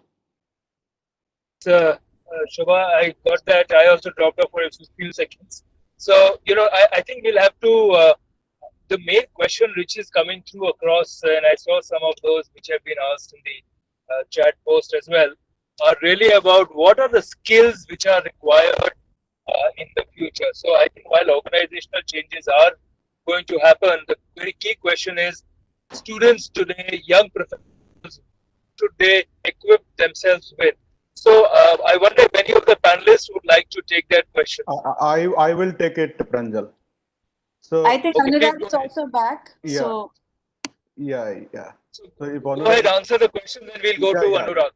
So my engineering school friends, I have spent all my life now, 30 years, on technologies, talent, and skills. So I used to be in Wipro very long time, and then has been in retail and Jio for last 15 years, and before that Wipro maybe around 7-8 years. So I noticed any emerging technologies, they give actually a lot of opportunities for developing the skills. So one of the panelists talked about the life of the skills which remain relevant. Arun has seen that, we saw it in Wipro, talent migration with value migration. So earlier, our talent from India was going to work in US, Europe, and different parts of the world. And when we figured it out subsequently, that value can also actually migrate with the talent. So we housed our talent in offshore centers in Bangalore, Chennai, and Hyderabad, and got actually value from different parts of the world coming in. Now you are in a time of furthering, accelerating that advantage. So if you focus on the emerging technologies, like I'll tell you, 10 years ago, we all were debating, it was looking like hypothetical. The skills like in AI, machine learning, mobile internet, cloud and edge computing, blockchain, augmented virtual reality, Internet of Things, advanced robotics, autonomous vehicles, 3D printing, advanced material science, advanced oil and gas, renewable energy, energy storage, next gen genomics, and space technology. If you heard this 10 years ago, you imagine what you were thinking about, it is impossible. Look at the top 5 highest market cap companies of the world and the top 3-4 highest market cap companies of India. What they do, they actually leverage exactly these technologies and these skills. That's why their market cap is disproportionately higher. When your Microsoft, Amazon, etc., are in 1.5, 1.6 trillion dollar kind of market capital companies, some of the countries are also of not that kind of GDP. So essentially, you focus on these technologies, which is going to be another 5 to 10 years. You may be thinking how to focus on them. One is at actually knowing level. Second is the doing level. So as far as knowing, it is actually free. It is virtual. You can learn from MIT and Stanford sitting here in your Bangalore or Hyderabad or in Chennai schools. And in terms of doing has, because of the digital enablement that like companies like Jio, ours, have done in this country and worldwide similarly. So you can actually start doing from anywhere, any of these technologies. These are essentially digital technologies. So for engineering friends and students, please focus on all the emerging technologies. The new emerging technologies which are coming to be relevant next 10 years are likes of quantum computing, which actually China is far ahead, going ahead of us and challenging us in the border. So quantum computing, kind of unhackable internet, hyper personalized medicine, digital money, anti-aging drugs, AI discovered molecules, settlement mega constellations, and quantum supremacy. One is quantum computing, second is quantum supremacy, which China is trying to take and US is competing. You all start thinking of these emerging technologies for the next 10 years, my friends. That is required for you and the nation and the world, and for whichever company you work for, to create disproportionate value in those companies. That is for engineering students. If you want to serve India, please focus on farmers. His one child is the soldier, another child is a migrant worker, and he is not able to farm his farmland. He needs agriculture technologies like Arun was talking about. He needs IoT, he needs AI, he needs actually all the emerging technologies to be leveraged to create a disproportionate value in preparing food, making food, producing food for this nation, who is actually alone feeding this country today. Our agriculture GDP is growing. It was growing in 2008-9. It is growing today. That's why we are happy people sitting and doing digital conferences. Thank you. Take care of the farmer and his two children. One is a soldier, another is a migrant worker. Thank you, Vijay. We'll go back to Anurag for completing your point, Anurag. I think the key issue really, which I would like to also summarize here, is that students and faculty and institutions have to go beyond silos. You know, a computer science graduate has to learn finance as well, and a finance graduate should be able to understand what is coding. So the silos that we've grown up with, they have to break, because blended learning is, I think, the most important skill in today's world, both for students as well as young professionals. So, Anurag, a quick take from you, and then we'll end the session. I'm sorry, Pranjal, for getting logged off. I don't know why. What's the reason? Can I take? How much time do we have? So, I mean, if you can take 3 minutes or so, and then we'll close, because we'd like to close on time because we were running on behind schedule. Absolutely, absolutely. Yeah. So I was making a point around remote working and the implications for professionals currently and people getting into the workforce. Now, today, a lot of companies are taking are trying to decide on what is the percentage of remote working that they should institutionalize. And there's now an interesting conversations around that. If we look at all our jobs, can we decide on which jobs can potentially be permanently work from home, which would be work from office, and which are all the jobs in between where we're okay people working remotely 2 days a week, 3 days a week, etc. Now, what it's done, the interesting is that there is this trend called talent liquidity or talent anywhere that started emerging. Because if for certain roles, for certain jobs, geographical boundaries break down, location of talent, location of the person becomes irrelevant. In services business, we are already seeing a big implication. So in consulting, for example, in technology, we are already seeing implication where a country like India, with the combination of high quality and at the right cost, has a big advantage where we're looking at resourcing on global projects and so on. I see that talent liquidity, talent anywhere as a very big implication. The other fallout of remote working is on diversity.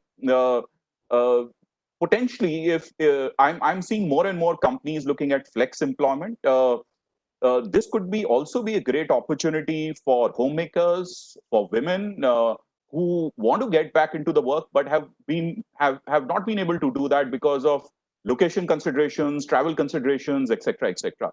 So there's a significant opportunity that remote working is opening up. The interesting implication that I'm seeing is in the area of contingent or gig workforce. And again, I wanted to talk about that as a concept to students who are probably listening in. Now, I was looking at EY data on what are we seeing trends on contingent on gig workforce. Interestingly, there were about 12% of the companies that we were engaging with pre-COVID that were talking about increasing their gig or contingent workforce. Interestingly, come July, that has gone up to almost about 32 to 35%. So almost one third of the companies that we are talking to are talking about increasing gig workforce. Now, some of you might know India is already the number one location in terms of gig workforce. India is the largest gig workforce in the world. I think it's a very interesting opportunity for people who are looking at even non-traditional employment models. It's still very low in terms of comparison to permanent workforce, but important is to understand what are the skills that companies are looking at where they are open to gig workforce. And finally, the last trend I want to talk about is around reskilling. I think it's been touched upon a few times by my fellow panelists. I'll just share some data quickly. We did work with FICCI a couple of years back where we realized that in sectors like technology, IT services, the workforce will require new skills in the next 3 years. 2/3 of the workforce will require new skills. I mean, in banking and financial services, it was almost 45 to 50%. Now that's massive. Now what it's doing is it's putting a lot of pressure on employability. So no longer you can assume that if I was to come out with a particular graduate degree, that assures me 40 years of working life.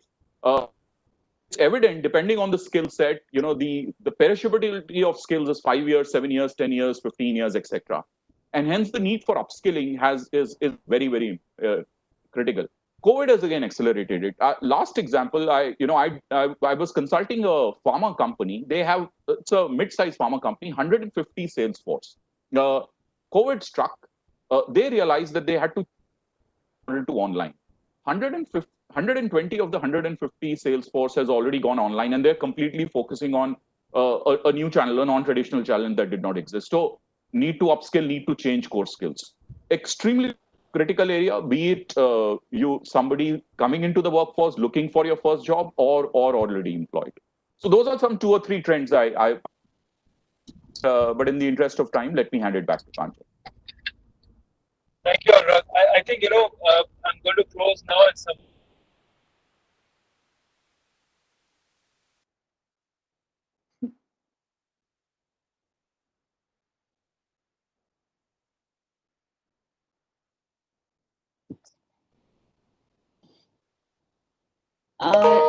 Career.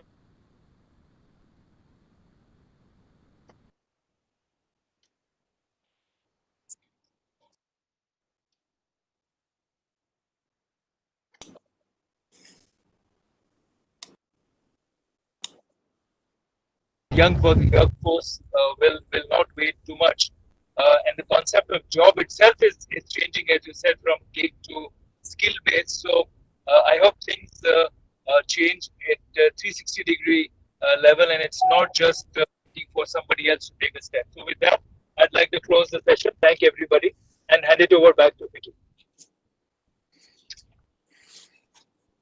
Thank you, Pranjal, and all the panelists. I think this was an extremely interesting session where one could understand that what are the impending changes that are going to be in the business world, and how the skill set requirements are changing, and what is required from or expected from, or what are the change employability skills that are expected out of the new graduates and also mid-career professionals, because there is always a shifting of skill sets that's going to happen. So with this, we will take a break of about 20 minutes. But do log in for the next very interesting session that is on the new age industry academia engagement. And we have a very powerful set of panelists. Moderator and chair is going to be Mr. Mohandas Pai, chairman of Manipal Global Education. We have Dr. Ajit Ranade, president and chief economist, Aditya Birla Group. Professor Tan Chi, President NUS Singapore, Mr. Andreas Schleicher, Directorate of Education and Skills OECD, Professor V. Ramagopal Rao, Director IIT Delhi, and Professor Rishikesh T. Krishnan, Director IIM Bangalore, is going to be joining with us. So do come back. And once again, a very big thank you and a big applause to this esteemed panelist that just completed the session. Thank you so much.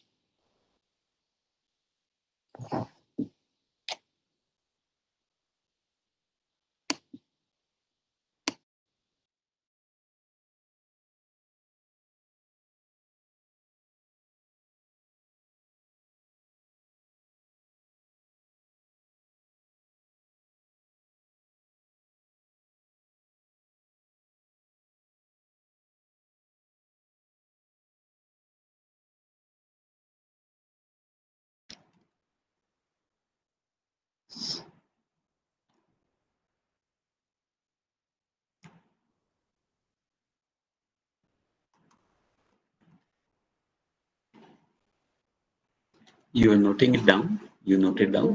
Hmm? So, wait. So these names you had, na?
Good afternoon, Andreas. Thank you for joining in.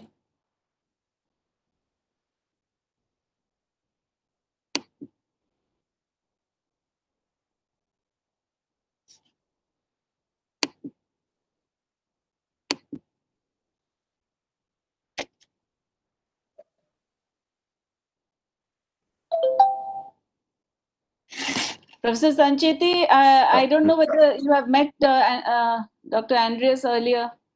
No, I didn't have any chance. Good afternoon, Professor Andreas. Very nice to see you. I'm Sandeep Sancheti, Vice Chancellor of SRM, and I'm also part of FICCI Higher Education Committee, and therefore we get a lot of chance to meet and learn about each other and contribute also. Dr. Rao from Delhi IIT has also joined it. Welcome, Professor Rao. Very nice to see you. Thank you so much for joining us. Unable to see him right now on the frame, but yeah, he is there. If you he's in one of the frames, you'll have to probably move your. Okay, I'll try. Well, Mr. Mohandas Pai has also joined in. Welcome, Mohan. Good morning, good afternoon, Mohan. Sandeep here. Welcome and thank you for joining us. I can see him, but I don't know whether he's, yeah.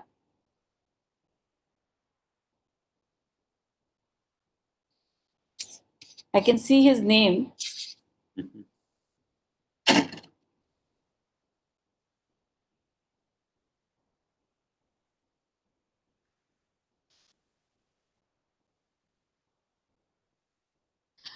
Nidhi, may I request you to please check with the others? Yes, I'm doing so. Yeah, thanks.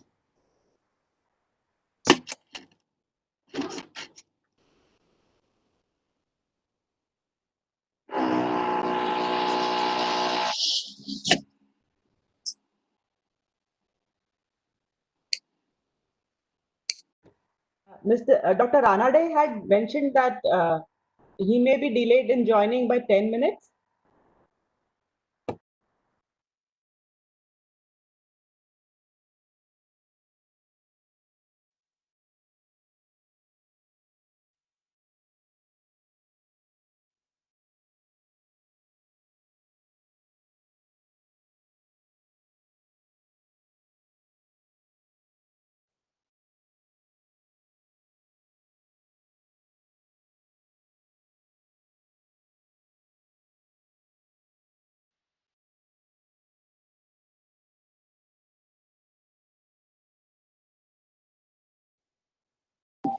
Nidhi, you said something?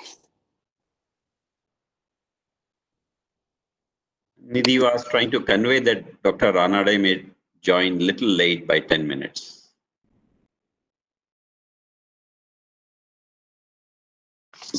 Mohan, you have joined thrice. So there are 3 Mohandas Pai.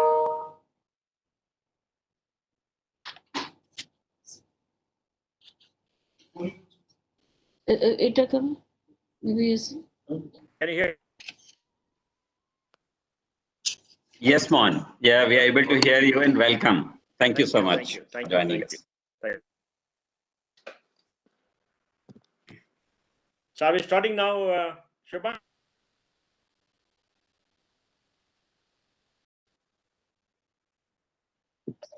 Good morning, Mohan. Good morning. Now? So we'll just wait for yes. NUS President, and Dr. Rishikesh T. Krishnan. Okay. They've written that they're finding difficulty in signing in. I'll just check with the office and immediately get this done. Email and all that. He asked for an email, then you got to input that code. See how they come in. Yeah, right, sir, right. Sir. Yeah. Technology is always demanding, Mohan. Yeah.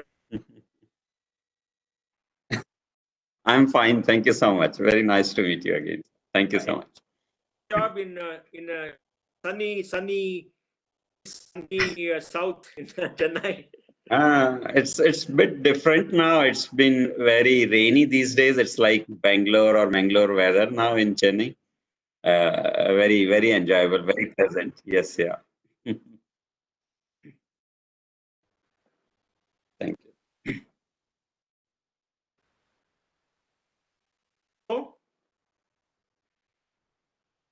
I'll ask Professor Sancheti to summarize it for you.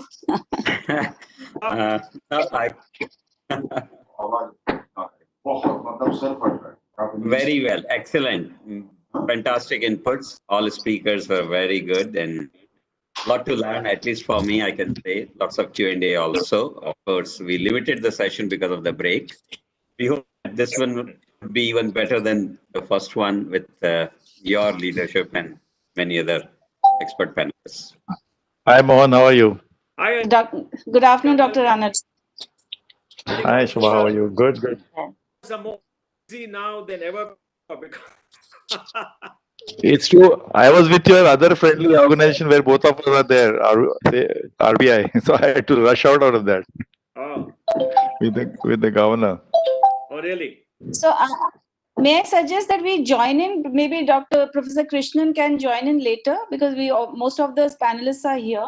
Okay, NUS president is also not joined. So Rajesh, can you check with the NUS president? Yeah, I'm doing that. I'm just calling up here. They have some issues joining to this. They will join here we can start and Professor Tan can join. Okay. All right, yeah. And Dr. Ranade also probably had to leave a little early, so we think I think we start off. 1:30, 1:35 is okay. I think anyway the session is for 1 hour, right, Mohan? Yeah. Yes. 15 minutes. So you 1 can or 15 minutes. when you want to leave. We'll give you questions too. Sure. So Thank Rajesh, please get us live. Yeah, please. Yeah, you can start. Yeah. Is Dr. Krishnan, Dr. Ram Gopal is here. Okay. Dr. Krishnan, it seems, is having a problem joining, but my team is helping him out. Okay. So please give me a countdown, whoever is. Yeah. You put in it goes all over the place. So when you put the link, you must tell them how to navigate, see the screen and do what and put what and all that. That'll be much better because you say just press the code and all that. Because There's a password. We did a dry run. We did a dry run yesterday with some of us didn't come. No, I know, Shubha, I know. For the run, Shubha, too many dry runs. Doc, how many do you do per day? Don't ask me. At least 4 or 5 back to back. I can't even go to the loo sometimes. Going to the bathroom is a problem. Forget about tea and coffee. Shiv, will you let me know when we are going live? Give a countdown. इसको भी quickly बोलो, इसको भी इसको श्री कृष्ण को ठीक हो N का नंबर कौन सा है हैंडी है क्या मैं ढूंढ नहीं पा रहा मैं बात तो कर लूं ना Rajesh, you're not on mute.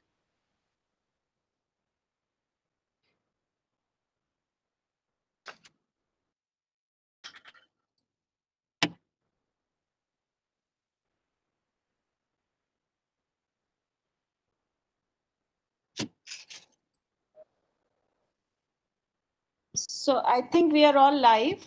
Okay. So welcome back to this session on New Age Industry Academia collaboration. And as I mentioned, we have a very, very dynamic panel over here.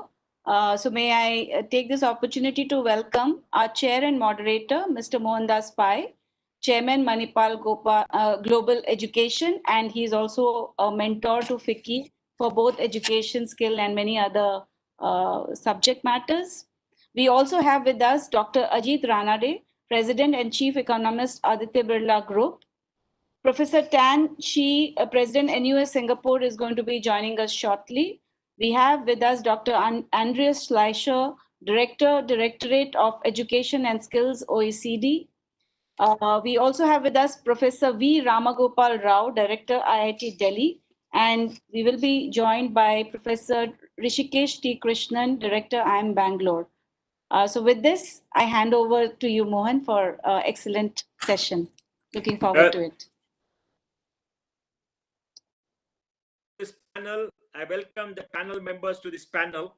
We're going to speak today on new age industry academia collaboration. When you talk about COVID-19 is an inflection point for the world economy, and when it rises again, we're going to see who is going to rise, what is going to happen. But one thing is very clear: innovation and the knowledge economy will determine the future. We already see the rise of digital monopolies globally. Companies like Apple, Microsoft are close to $2 trillion in value, and nobody believed there could be $2 trillion. And they're dominating the world in their ecosystem because they're all across the world. And now we are in the digital era. We are accelerated coming to the digital era. And the digital era, innovation and knowledge is going to be the key determinant for success. And that's the reason industry and academia have to come close together, because academia is supposed to be the entity which creates knowledge, and industry the entity which also creates knowledge partially and also uses the knowledge to provide products and services to consumers all around the world. So in this new age, the digital era, what kind of collaboration should be there? We have members from academia, we have members from industry, and we also have members from policy, and it's a very exciting panel. So I think we should start here. Obviously, there are two parts to the equation. One is industry and one is academia, and the gap should not be wide.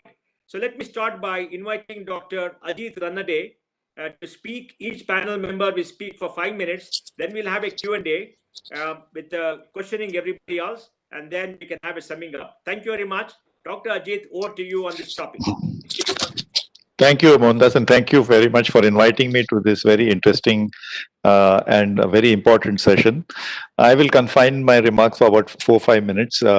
So first point is that as we seek economic growth opportunities in the coming years, notwithstanding the current pandemic episode, we will have to increasingly look for growth drivers which actually come out of innovation, whether it is in industry or even in services and even agriculture, I would say. You know, agriculture gets inputs like credit or fertilizer or water, electricity, but the real crucial inputs into agriculture perhaps is knowledge capital. So even in a conventional industry like agriculture, the need of the hour is innovation. And so that's the first point, that innovation is very key to not just industrialization 4.0, but all future economic, sustainable future economic growth.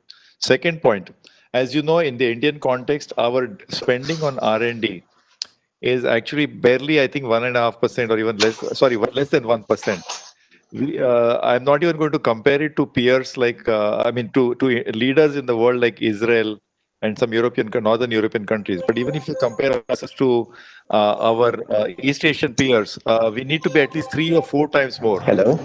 This has to come not just from industry, but from the government, from the public sector and academia.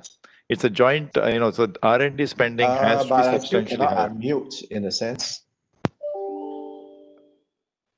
Sorry, can we just mute the other speakers? I also don't see my picture. Dr. Chan, I request you to please put yourself on mute. So second point is on R&D spending, which has to be substantially higher. Third point is that this industry academia partnership or association collaboration is of course very necessary, but sometimes the hesitation on both sides that industry is sometimes very. So I should see mute or unmute. Okay, I have put it on mute, but I don't see my picture at all. Maybe the controller can be put in mute. So we have on industry and academia collaboration, I would say let us learn from some of the best practices we have in India itself. In particular, I would like to point out to an organization which is more than 30 years old. It's called SINE, Society for Innovation and Entrepreneurship. SINE. It's actually not a society anymore. It's a company. It is set up with the leadership of IIT Bombay, but in fact, it has had very successful. It has been an incubator for companies.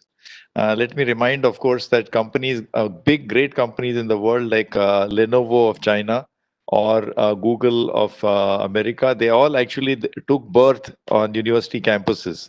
In fact, they were incubated there. So similarly, there are hundreds and thousands of such opportunities, whether in the field of not just information technology or software, but also variety of fields from pharmaceuticals to materials and so on, renewable energy, and so there is a huge scope. But the structure we already have. My third point is that we already have the structure, that the rules about who has the rights of the intellectual property is such created, who will benefit. In fact, as you know, if Stanford University took a very small stake in this relatively unknown company called Google, and Mohandas Pai just mentioned what is the market value of it, imagine how much benefit Stanford universities must have got. Same thing with Lenovo.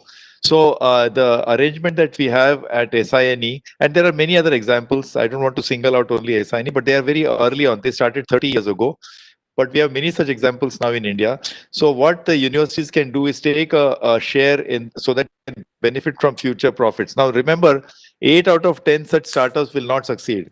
I'm being not very pessimistic, but the 2 that will succeed will more than pay up for all the investment that is done in all 10 of them. And this kind of orientation and mindset has to be encouraged on both sides. And I would say that all the great products that have come out, or technologies, whether it is internet, which started off as a UUCP initiative from universities, or the World Wide Web, they all have university origins, by the way. They all have university origins. But in other systems, especially in our system, there was a transition path. Media Lab of MIT. I think something similar we can adopt in India, and be successful models that have done. So and now we, with the support of Niti Aayog as well, there are a lot of the structures already in place, the right kind of incentives. Normally, instinctively, we feel that industry must be, academia must be in an ivory tower, is pure pursuit of knowledge, no pursuit of profit, no pursuit of it. That is simply not workable.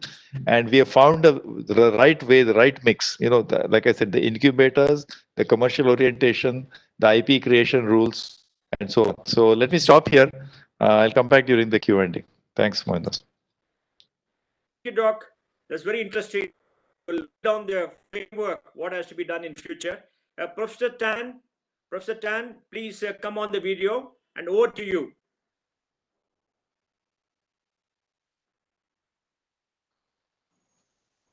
Hello. Yes, sir. We can hear me? Yes, sir. Yes, sir. Come on, please come on. Okay, good. Thank you. I was experiencing some problem getting on this meeting, but thanks very much for having me. I would just highlight 2 aspects of how we do it in terms of education. There are 4 broad strands in terms of education, how we engage with the industry. One, all our programs would have an industry advisory committee. And this is where we tap on the expertise from the industry to regularly look at our curriculum and refine them as it need be. So that keeps us actually, I would say, more ready for any sort of impending changes as the industry would see them. The second thing is that in terms of our teaching, especially for courses that are very industry related, we have other than the professors, we have a track known as the practice track. And the practice track brings in industry practitioners, right? Some on a full-time basis and some on a part-time basis. Those on a full-time basis, they are mostly practitioners who have tremendous experience in the industry. They have just retired, and so they are still very current. So we bring them in as practice professors. But of course, there are also other intermediate practitioners who still would have a lot of experience. They'll come in and help us with the teaching. The third strand is on internships. Internships is in a way very prevalent. 70% of our students do an internship in the industry. And in some courses, like for instance, in engineering and in computer science, internships are compulsory. And students would need to spend 1 semester out of the 8 semesters to be spent in a company where they do things that are related to the program or the course that they are doing. Now, we have a group of specialized programs, and this we model after the co-op program in the West, where the internship component is even more enhanced. It involves 3 semesters of internships, 1.5 years of internships within that 4 years. So we have actually done this for our 3 new courses, cybersecurity, data science and analytics, as well as business analytics courses. Our premise is this, that these are fields and areas which are moving very quickly. And sometimes professors may not be able to keep track of the rapid changes. And that's why we need to bring our students, right, to be exposed to what are the real challenges and the issues that these companies are facing.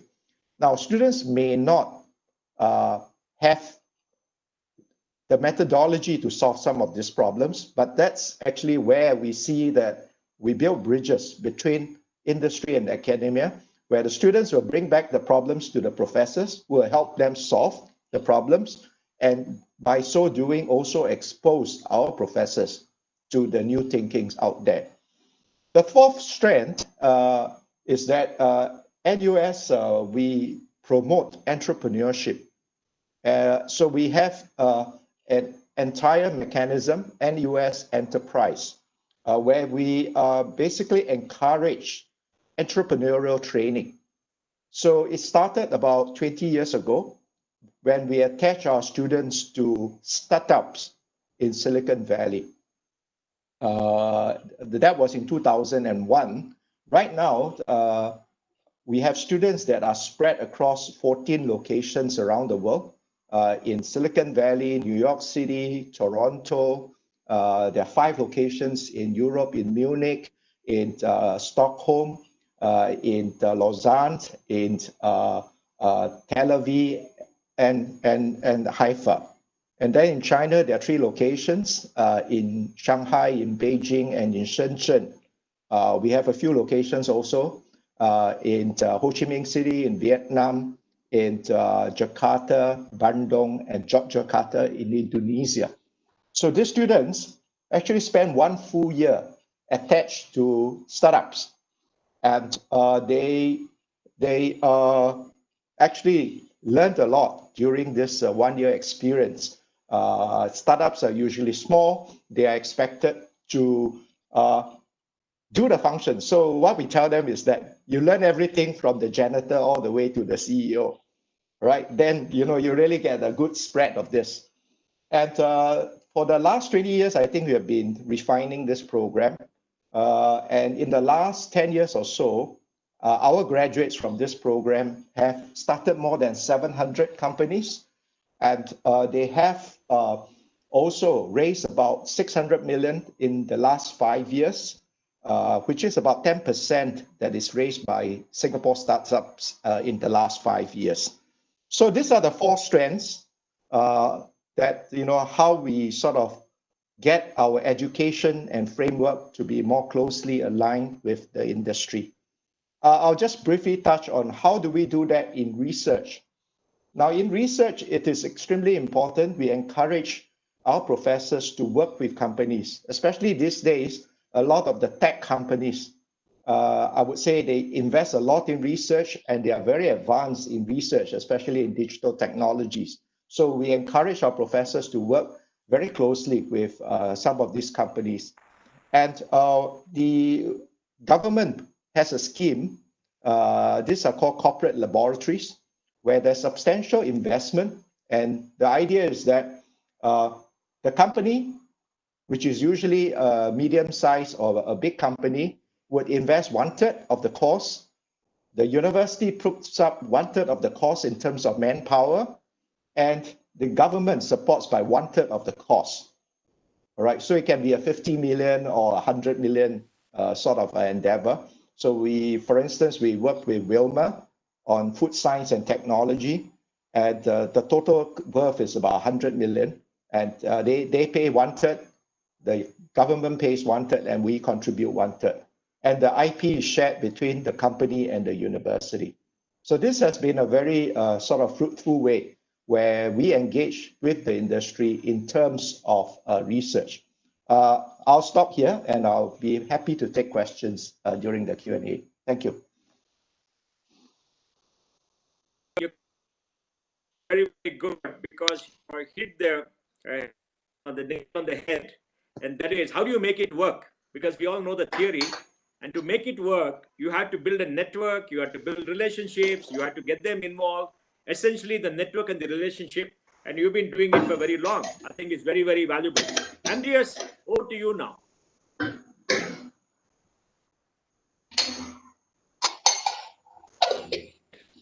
Muted, Andreas. Yes. Yeah, thank you. Yeah, so you can go ahead. Yeah, I think it should work now. Thank you very much. First of all, I think we should think about industry, academic education, not just in terms of putting today's industries and universities together, but to really aim at integrating the world of work and the world of learning. And we have actually around the world very good examples for this, transforming both industries and academia. In a way, you know, we used to learn to do the work, and suddenly learning has become the work, and in a lifelong, life-wide perspective. And starting with, you know, making workplaces places of learning. I think that's crucially important, basically, to create an enabling ecosystem where there are greater incentives for companies actually to provide high-level skills to individuals. In Europe, that's been a long-standing tradition, but you can see that actually now in many places around the world. I think the internship programs Dr. Tan mentioned, I think, is a great example. I mean, it's very clear that universities cannot be up to speed with the latest developments in the industry. So rather than having universities providing second-hand kind of education on this high-level areas, basically it's better to get people to places where they get this first-hand experience. Whether it's a startup or whether it's working in a big industry, I think internship or combined workplace and study programs are very successfully deployed in a number of countries. That's sort of on the industry side. You know, how can we make places of work, places of learning? I would make the same argument on the academic side. We should not equate academic learning with universities. There's a lot of high-level skill development happening in many types of educational institutions. And in fact, and I think India is a good example as well. I think we overrate the education provided by universities and we underrate the education provided by many other institutions. And that has to do with how we award, certify and recognize learning. I think that's the other big chunk in this for how to make this work in practice. We can talk about, you know, transforming academia and transforming industries, but if our credentialing system remain as lumpy and coarse as they are today, we will not incentivize learning in micro steps, basically, particularly if we want to distribute learning in different ways over the life cycle, creating greater incentives for people to continually upgrade their skills rather than just investing one-off early on. It is a matter of finding ways to recognize what people learn, how people learn, where people learn, and when people learn. So I think this is for me a task where actually industry and academia and government can work together to build stronger qualification and certification systems. This is happening. If you look to some of the countries that are doing really well on the lifelong, life-wide learning spectrum. I don't think anybody beats Sweden these days. Now, over 40% of adults are actually engaged in some form of continued learning. And that has to do with the fact that actually, if you learn a little bit, you're going to get recognized for this. And that is becoming a currency that you can actually deploy. You can study at the workplace. You can go to a university. You can actually integrate and combine different learning pathways. I think that's a fundamental prerequisite, that kind of certification system, skills recognition systems to integrate academia and learning, and also to put, universities in their right place. The last point I want to make, and that's a tricky one, is actually the capacity to actually extract value from skills. I give you an example. If you actually look at adult skills, on our international assessment, Japan came out first. Basically it has a very strong skill distribution in the adult population on many different types of dimensions of skills. But then you ask yourself, so why is Japan not so productive? And it has to do with the fact that actually few people get the chance to translate their skills into better jobs and better lives. Basically, the economy is not very good to extract value from the skills of people. If you go to the United States, actually, most people overestimate the skill distribution in the United States. It's actually very patchy. You have a few there's a high end of the skill distribution, but there's just a long trail of very poorly skilled. But no economy in the world beats the United States in terms of extracting value from the skills of people. Why do so many people from around the world go to the United States to work? Because they can monetize their skills. And I think actually that's another part that we need to keep in mind when we want to integrate academia and the industry. How do we actually, create that ecosystem that transforms, better skills into better jobs and better lives? But that's sort of the harder part to deal with. The first part, I think actually we have many good solutions all around the world that we can talk about. And I'll leave it here. That's fascinating. The big point that comes out is how do you integrate the world of work and the world of learning? And in India, we have a very large IT industry who have set up their own corporate universities. And sadly, our universities are not integrated with them. And they probably train 200,000 people in deep technology across. Maybe our universities can join with them, recognize and certify the learning they get inside, and get them to participate in the university program somewhat to get a degree. And that will be a two-way relation. That's a fascinating idea. And the capacity to extract value. I think you're right. The most innovative societies are places where you can extract value, because value extraction drives capital, and the capital drives innovation. It's a self-sustaining system. And I think Singapore has done fairly well. It's a small economy, but I think they've done fairly well in value extraction. Now we have Professor Ramagopal Rao, Director of IIT Delhi, which leads India in technology. Yes, Dr. Rao. Thank you very much. And I think some of the points which Professor Tan and other speakers covered, I think if you look at our educational system, three things we are supposed to be doing. One is education. That is where, again, as Professor Tan mentioned, the industry can participate through professors of practice kind of a thing. For example, at IIT Delhi, we started 3 new centers or schools in the last 1 year: a center for automotive research, a center for cyber physical systems, a school for AI. And there we said we are following a 1/3, 1/3, 1/3 model. 1/3 faculty will be core faculty, 1/3 faculty will be faculty from industries, and 1/3 will be joint faculty from other departments. So we are telling these schools that unless you get one industry person, one person from outside your school, you cannot recruit the core faculty member. So that's how we are growing these new entities. That is something which is working pretty well right now, I should say. I think that can be a model. And the second aspect of academic institutions is the knowledge generation, the research aspect of it. I think bringing in the industries would always bring in the relevance to our research, because industries are always looking at short-term kind of problems, and that brings that urgency, and that is when faculty members get challenged and deliver solutions and become known, and that way they can feed to each other. So therefore the relevance part of it gets strengthened, but also the delivery part of it. A lot of work gets done in our academic institutions, but not much of it sees the light of the day. but I think through the interactions with the industries, the delivery part gets strengthened. So when I talk about R&D, I look at R&D as relevance and delivery. I think the research and development part of it is always happening, but this relevance and delivery are becoming very important for institutions such as ours now. So therefore, the second aspect, again, the industry participation will make a huge impact. The third part is the innovation.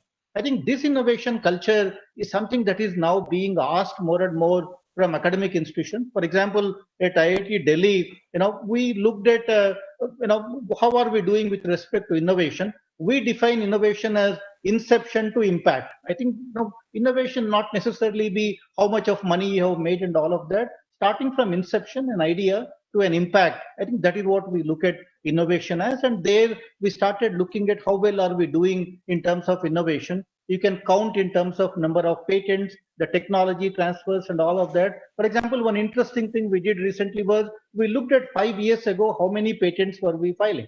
We looked at number of papers we are writing to the patents we are filing. For every 100 papers, we were filing 1 patent 5 years ago. Now we started to look at why is it so poor. And then when we started to put in place the processes and mechanisms, now we have reached a stage where for every 17 papers, we are filing a patent. So IIT Delhi, for example, in 2019, filed 153 patents, and next year we will be filing more than 200 patents. The idea is to generate a patent portfolio and then go to industries and see how we can work with each other and take things to the next level.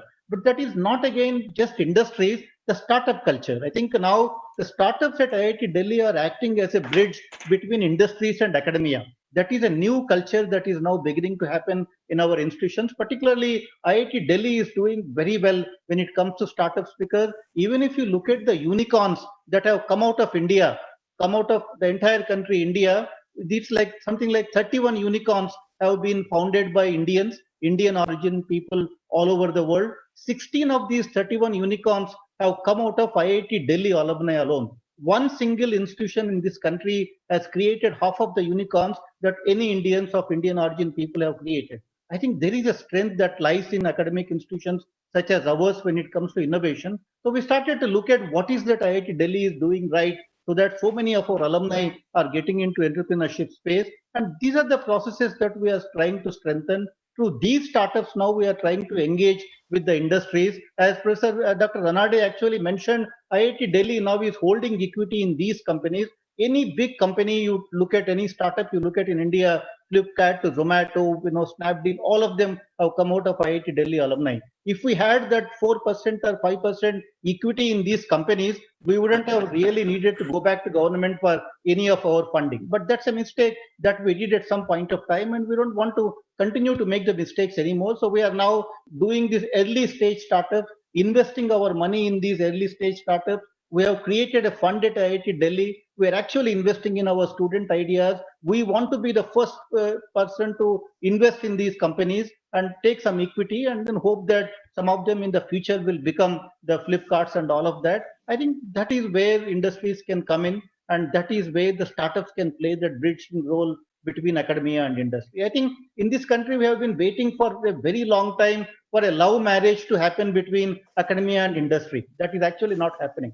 I think what I think needs to happen is an arranged marriage between academia and industry, with government playing the matchmaking role. And I think the love will come after that. I think the government policies, therefore, are very key for industry and academia to come together. Though it's happening through startups, but I think the policies will play a very major role in making this matchmaking. Thank you very much. It's very fascinating. India is a matchmaking country, not a country where everybody falls in love. Of course, some of us fall in love, but I think matchmaking is extremely important. And matchmaking requires effort, both sides, and it requires a matchmaker. And I think the matchmaker has to be academia. Shobha, we're getting very, very interesting points. What I'll recommend is, please note down all the points made by these great speakers and prepare a document which showcases what everybody is doing, because there's a tremendous amount of learning for all your FICCI education members, because all of them are telling us how they address the gaps in the system, and especially Dr. Rao in India, because Professor Tan is in Singapore. There's a different way of doing, and of course Andreas is in the OECD. He's got a lot more money and he's seen it happen. So I think if you're able to say that, look, these are the institutions which actually done it, I think many of them can do it. All right, now, Dr. Rishikesh, you are from the management part of the world. We wait for your views. Please come on. Thank you, Mohan. Good day. I would like to just build on the comments which the earlier speakers made. The first point I would like to make is just building on what Ajit said. I think in India too, we have seen several good ideas come out of academia and get commercialized. To my mind, in recent years, the most impactful has been the rotavirus vaccine, which came out of work done by Dr. Ban at All India Institute of Medical Sciences. His research came up with some possible ways to address the virus, and ultimately it's got commercialized by Bharat Biotech in Hyderabad. I think the challenge there has been that it's taken a really long time for that commercialization to happen. I think the research went back to the 1980s, but the actual commercial product came out only a few years ago. So one big challenge we face is how we can accelerate this whole process of going from the lab to the market. And in this context, I would also add that one very important element of this is choosing the right problem. I think one hats off to Dr. Ban for taking up a diarrheal infection, which affects lots and lots of infants in India. And infant mortality is a big problem that we face here. One can't solve the whole of infant mortality overnight, but he took one small chunk of that and very effectively managed to manage that through his research and the collaboration with Bharat Biotech. So I'd like to underline this problem choice as one important part of the story. The second thing I would like to mention here is the importance of having a startup policy in institutions. I was just hearing Professor Ram Gopal Rao talking about the importance of the government coming in as a matchmaker. But my own sense is there may be a few things we can do at the institution level itself to foster this kind of activity. One institute where I've seen that being done quite effectively is in IIT Madras. And the reason I'm underlining this particular concept is because typically in our institutions, faculty are evaluated based on their teaching, based on their research as measured by publications. But there's no distinct place for startups in that whole evaluation system. What IIT Madras has done very effectively is recognize that startup participation is a valid part of a faculty member's activity, brought that contribution to the startup into the evaluation process, and thereby given a whole lot of respect and legitimacy to faculty members getting involved in startups. To me, that will close one gap that will make it very meaningful for faculty to get involved in startup activity, and it will further reinforce the kind of progress which institutes like IIT Delhi have made already. So you may not need to rely on the government alone is the point I'm trying to make. Finally, let me just mention that in India, if we want companies to collaborate more closely with academia, we also need much more absorptive capacity within companies. Many times when you see work which is done in academia, particularly innovation, it's at a lower stage of the TRL index. It's typically more at the discovery and exploration stage, but you need good partners who can commercialize. Now, to have good partners who can commercialize, the companies themselves need to have a good expertise in that area to be able to absorb the idea or technology from academia. And I find that unfortunately in many cases, because we still have serious shortfall in terms of the amount of money we spend in R&D in companies and the resources we devote, companies don't have adequate absorptive capacity to take those ideas and run.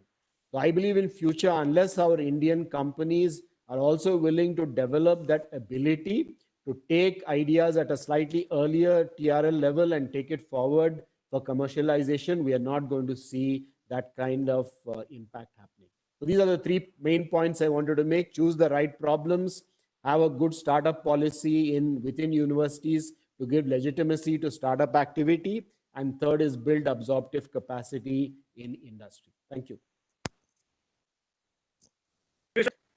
Great talk by a strategist, create focus on the problem, choose the right problem, create the proper policy, create absorption capacity.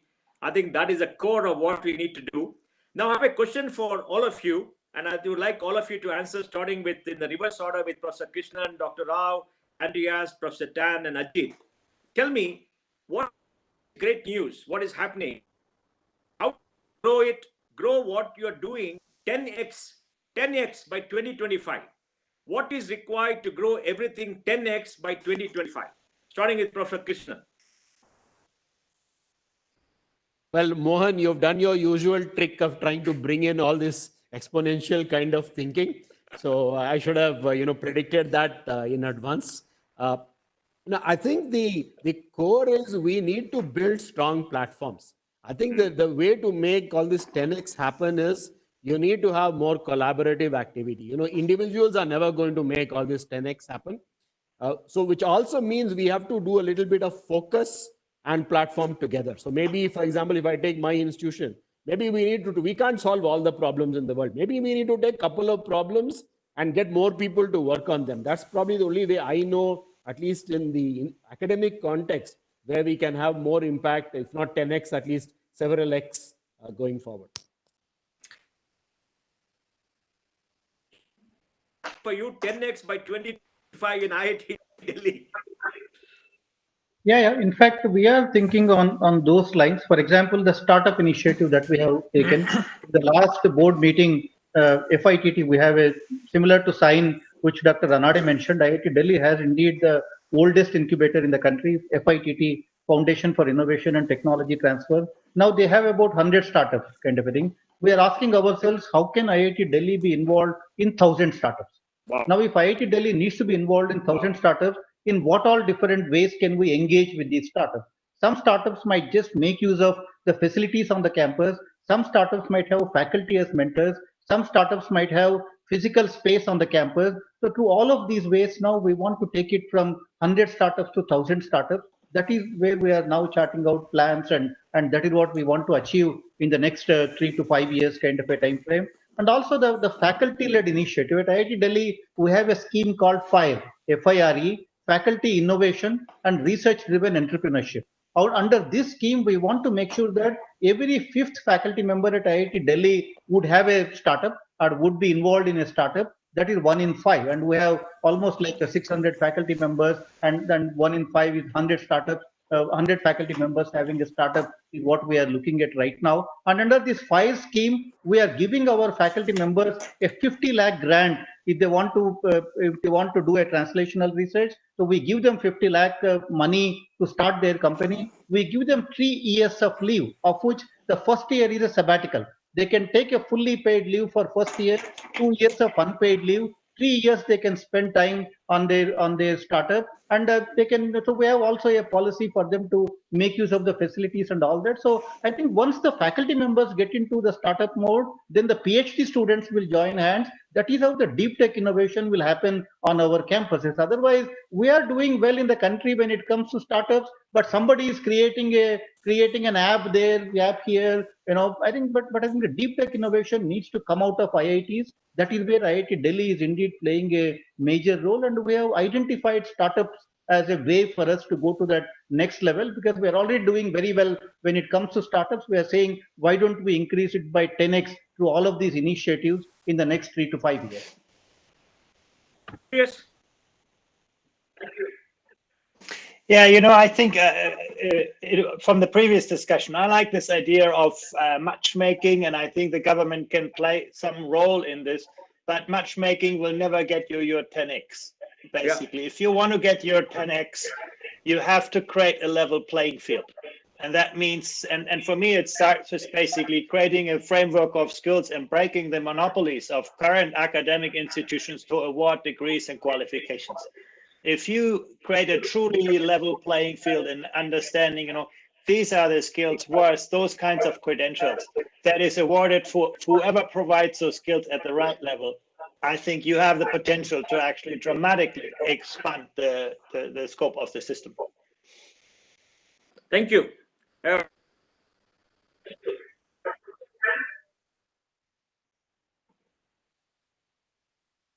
Professor, please.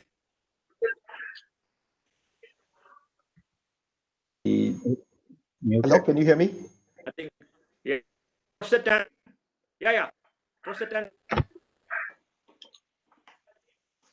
Can you hear me now? Yes, sir, we can hear you. Yes. Thank you. So I'll suggest that we start small, but get the right people to be involved.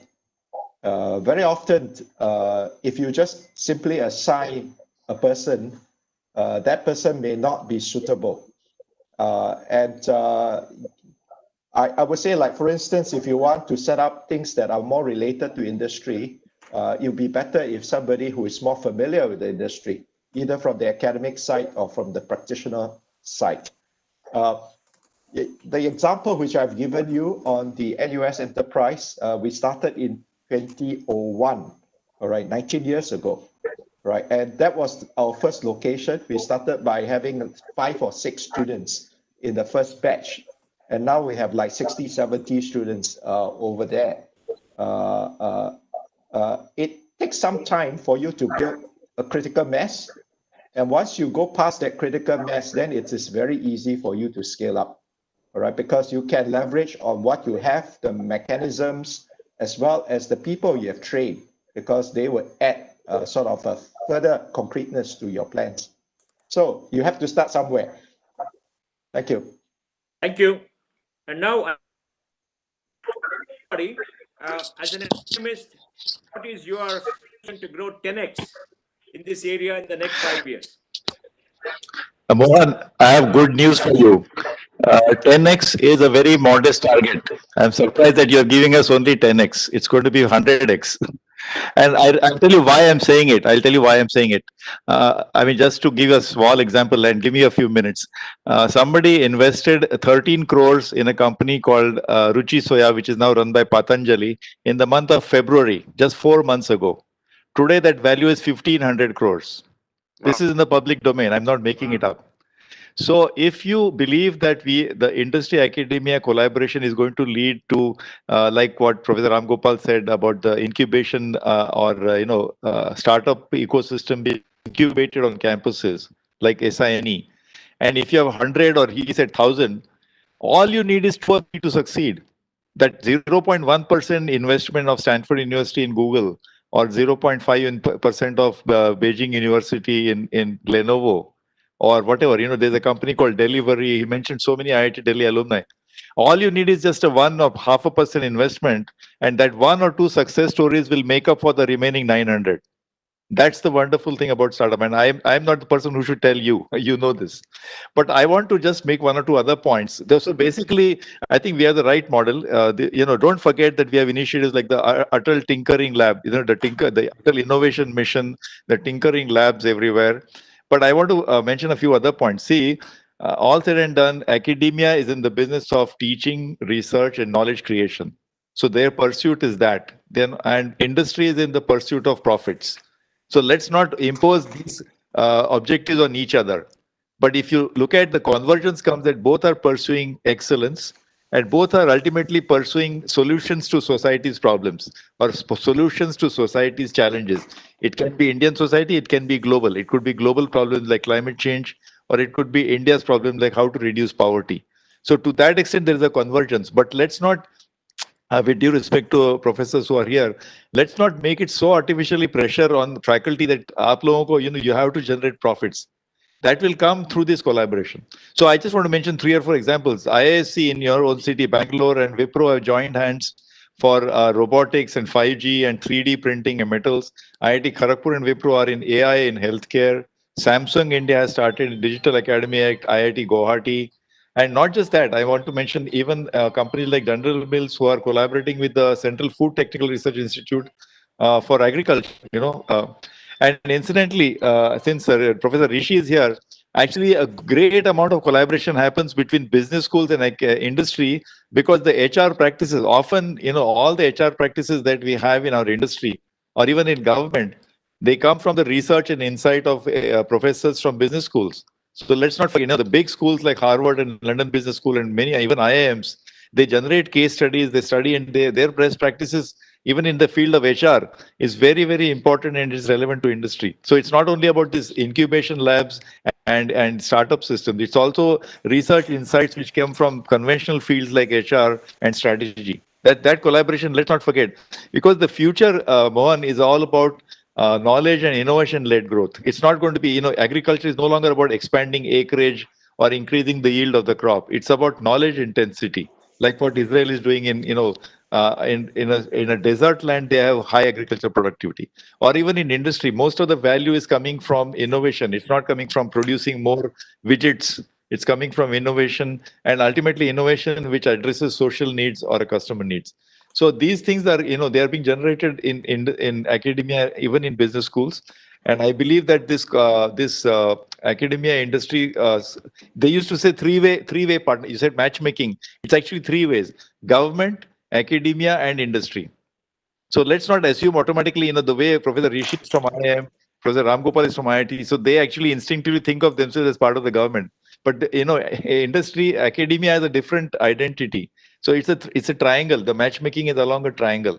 Government, an example of that is the Atal Innovation and Niti Aayog. Industry, academia is institutions like Singapore or IIMs and IITs, and industry organizations like mine. So it has to be a three-way linkage, a triangle. So I think I definitely am bullish about your 10x. We can I take this bet right now, and 2025 we'll talk about.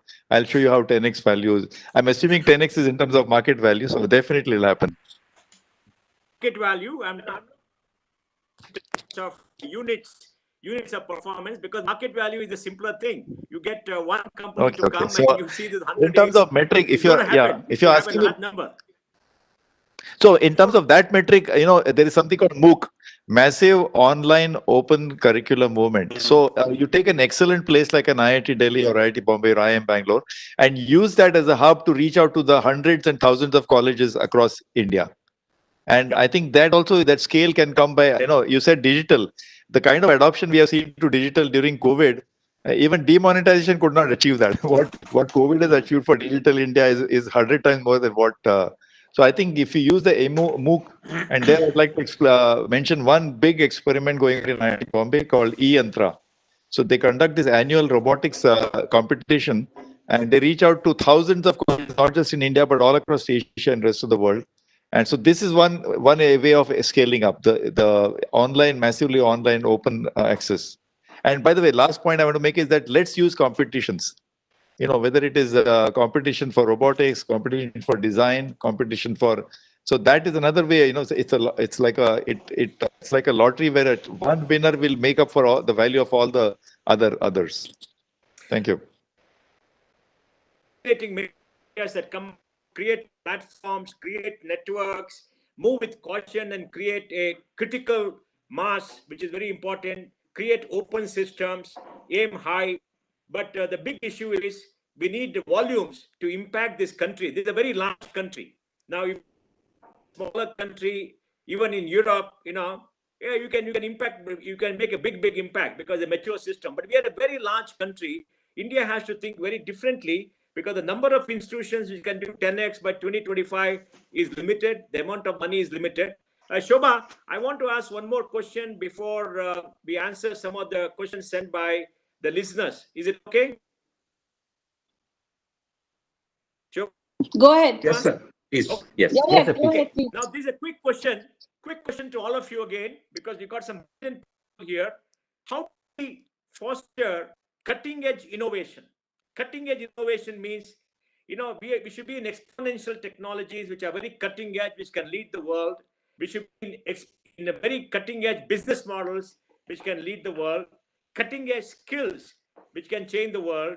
So I would like to start with Dr. Ram Gopal Rao, then we'll talk to Andreas, then Professor Dan, Ajit, and then Professor Krishnan, if that is okay.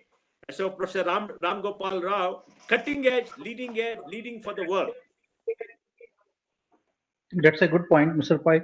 Before I go to that, I just wanted to highlight, the role of government. We somehow seem to be underestimating the role of government in this country.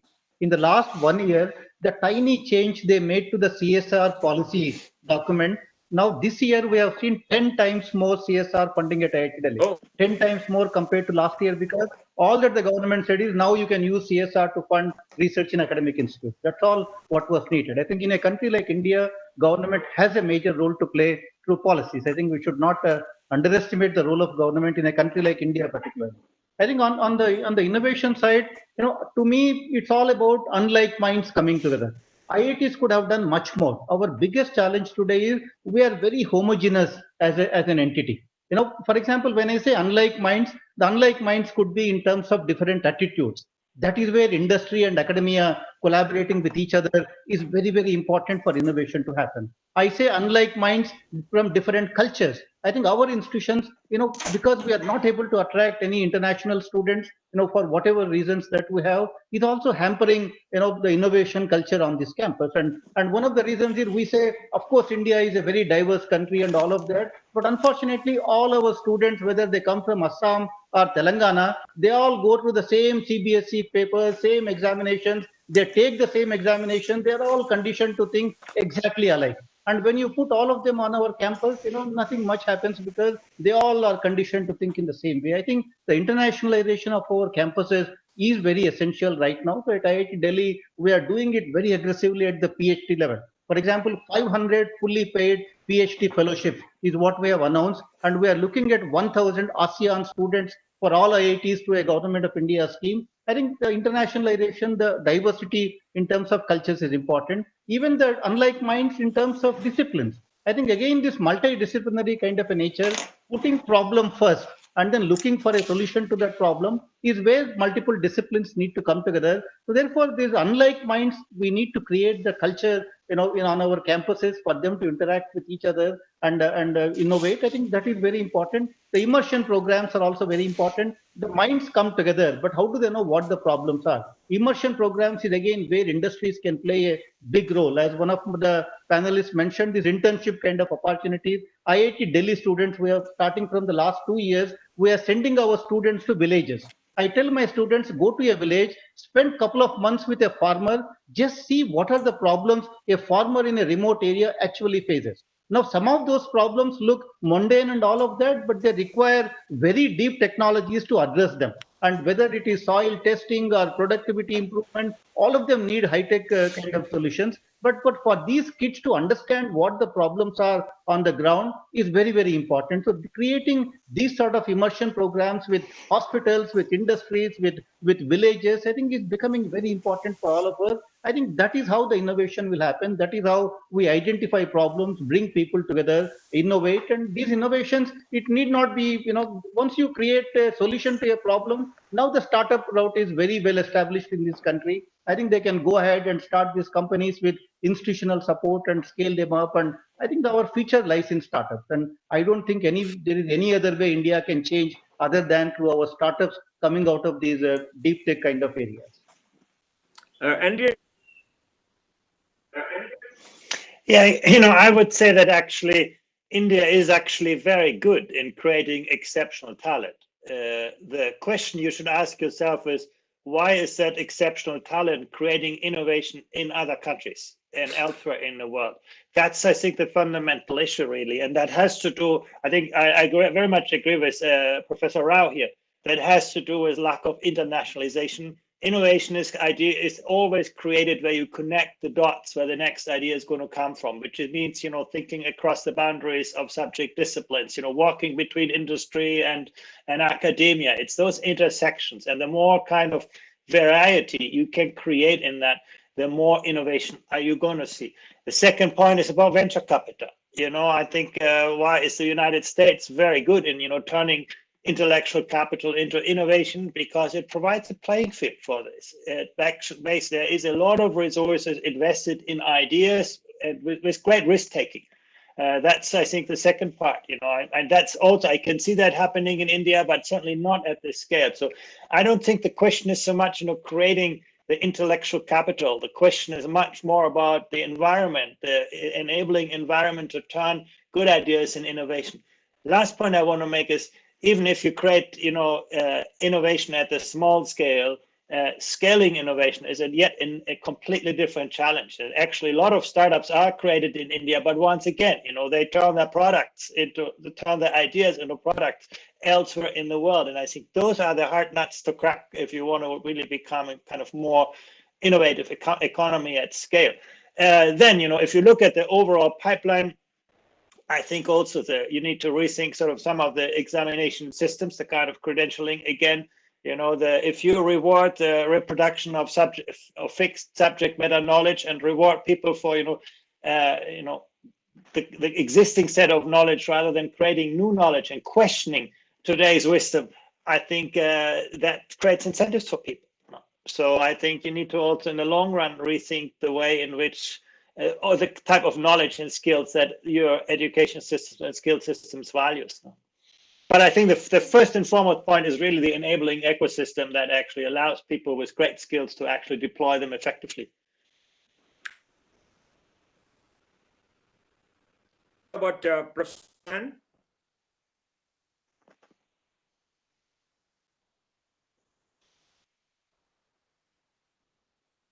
Professor?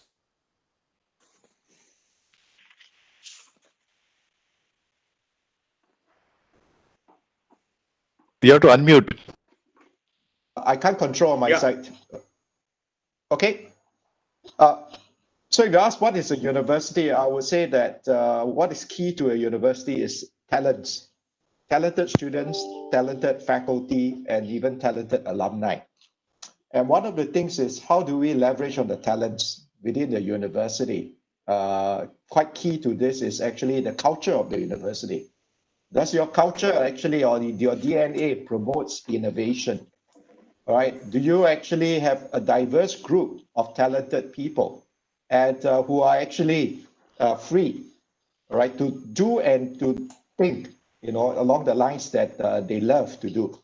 And whether your students and your alumni are also sufficiently leveraged. I think that's key. And one useful thing is see what is happening in the tech companies of the world. Right. I feel that there are restrictions and constraints to our university structures that are in a way inhibiting us. So I recently so last year I visited Huawei, and Huawei has about 200,000 workers. All right. The investment on research and development is $10 billion per year. Right. And that's a huge amount. The people are actually quite flexible in terms of what sort of research they want to do, although they generally focus in a certain direction. And what is interesting is that the company has a sort of a profit sharing. So everyone owns the company. If you work in a company for a while, the company is not listed at all. Right. And there's ownership. People feel that they are part of the organization.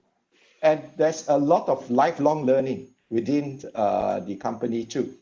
And lifelong learning is actually a very important part of Huawei. In fact, they set up a Huawei University.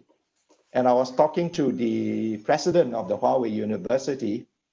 He told me that he has a big task because he needs to send everyone through a program every 18 months.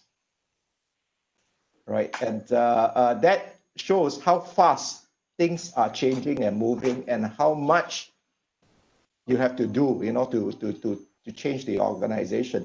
So this has to be part of the DNA of a university if you want really innovation to be, front and center. You need the talents. You need to be able to have platforms to leverage on all your talents, and you need to have that agility, all right, to make sure that you can actually respond and change very quickly. Thank you. Cutting.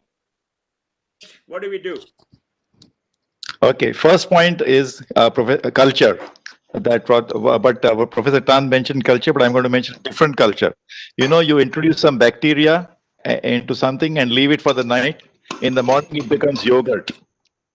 So basically, you introduce this in a crucible. What researchers, cutting edge researchers, innovators want is flexibility, autonomy, and independence. Either the inventors of the polio vaccine or the penicillin. So so let's recognize that innovators want flexibility, independent, and then it will just flourish. The bacteria flourish in a crucible, and that's where Professor Ram Gopal said, get dissimilar people, leave them in a crucible, don't touch them, give them some independence at least for some time.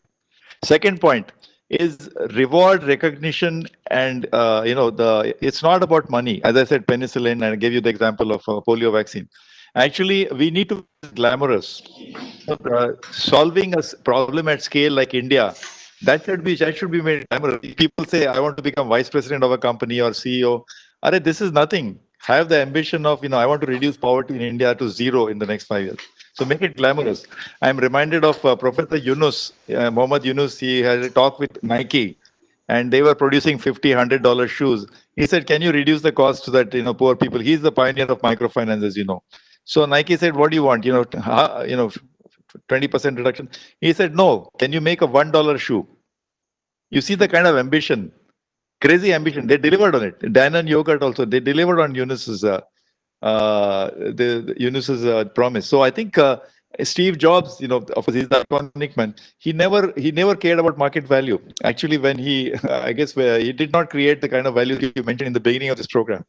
He was just crazily ambitious about creating something excellent. And for India, I think we have a wonderful. So second is rewards and recognition. Third is ambitions. First is culture. Leave them alone. Second is make it glamorous. And third is ambition. Let the ambition be at the national scale. I think that is the recipe for creating innovators. Now, Dr. Krishnan, submitted us in this, the last point. How do you create cutting-edge innovation? You are the great strategist. You are in a business school. I mean, we have the economist. We had the, person who deals with education and skills. We had a president of the university with the director of IIT. Now you sum it up for us for how do you get cutting-edge innovation? How do you lead the world?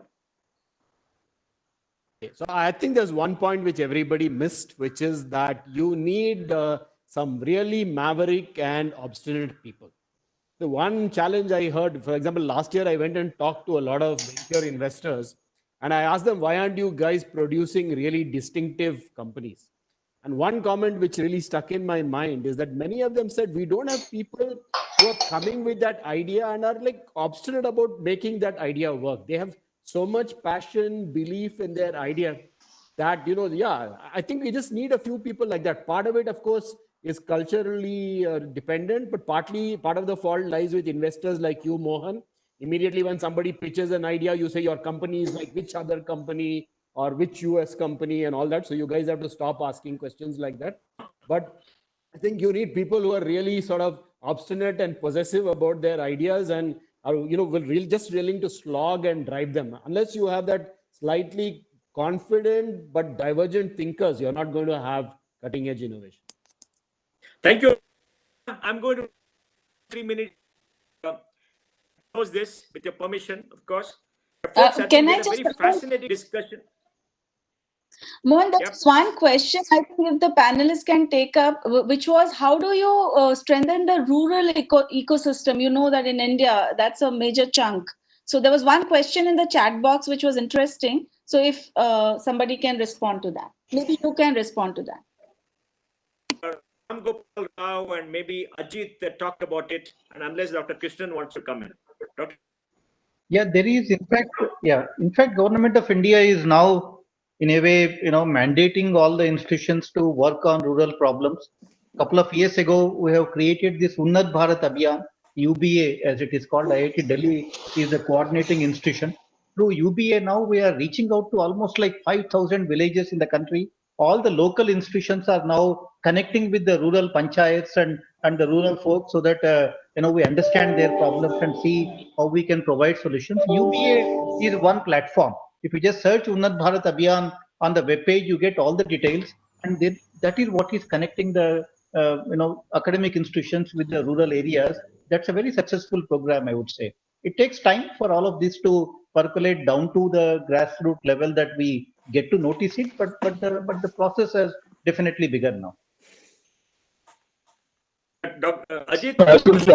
I also don't see agriculture and industry as completely distinct. I see it as a continuum through what is called agro-processing industries.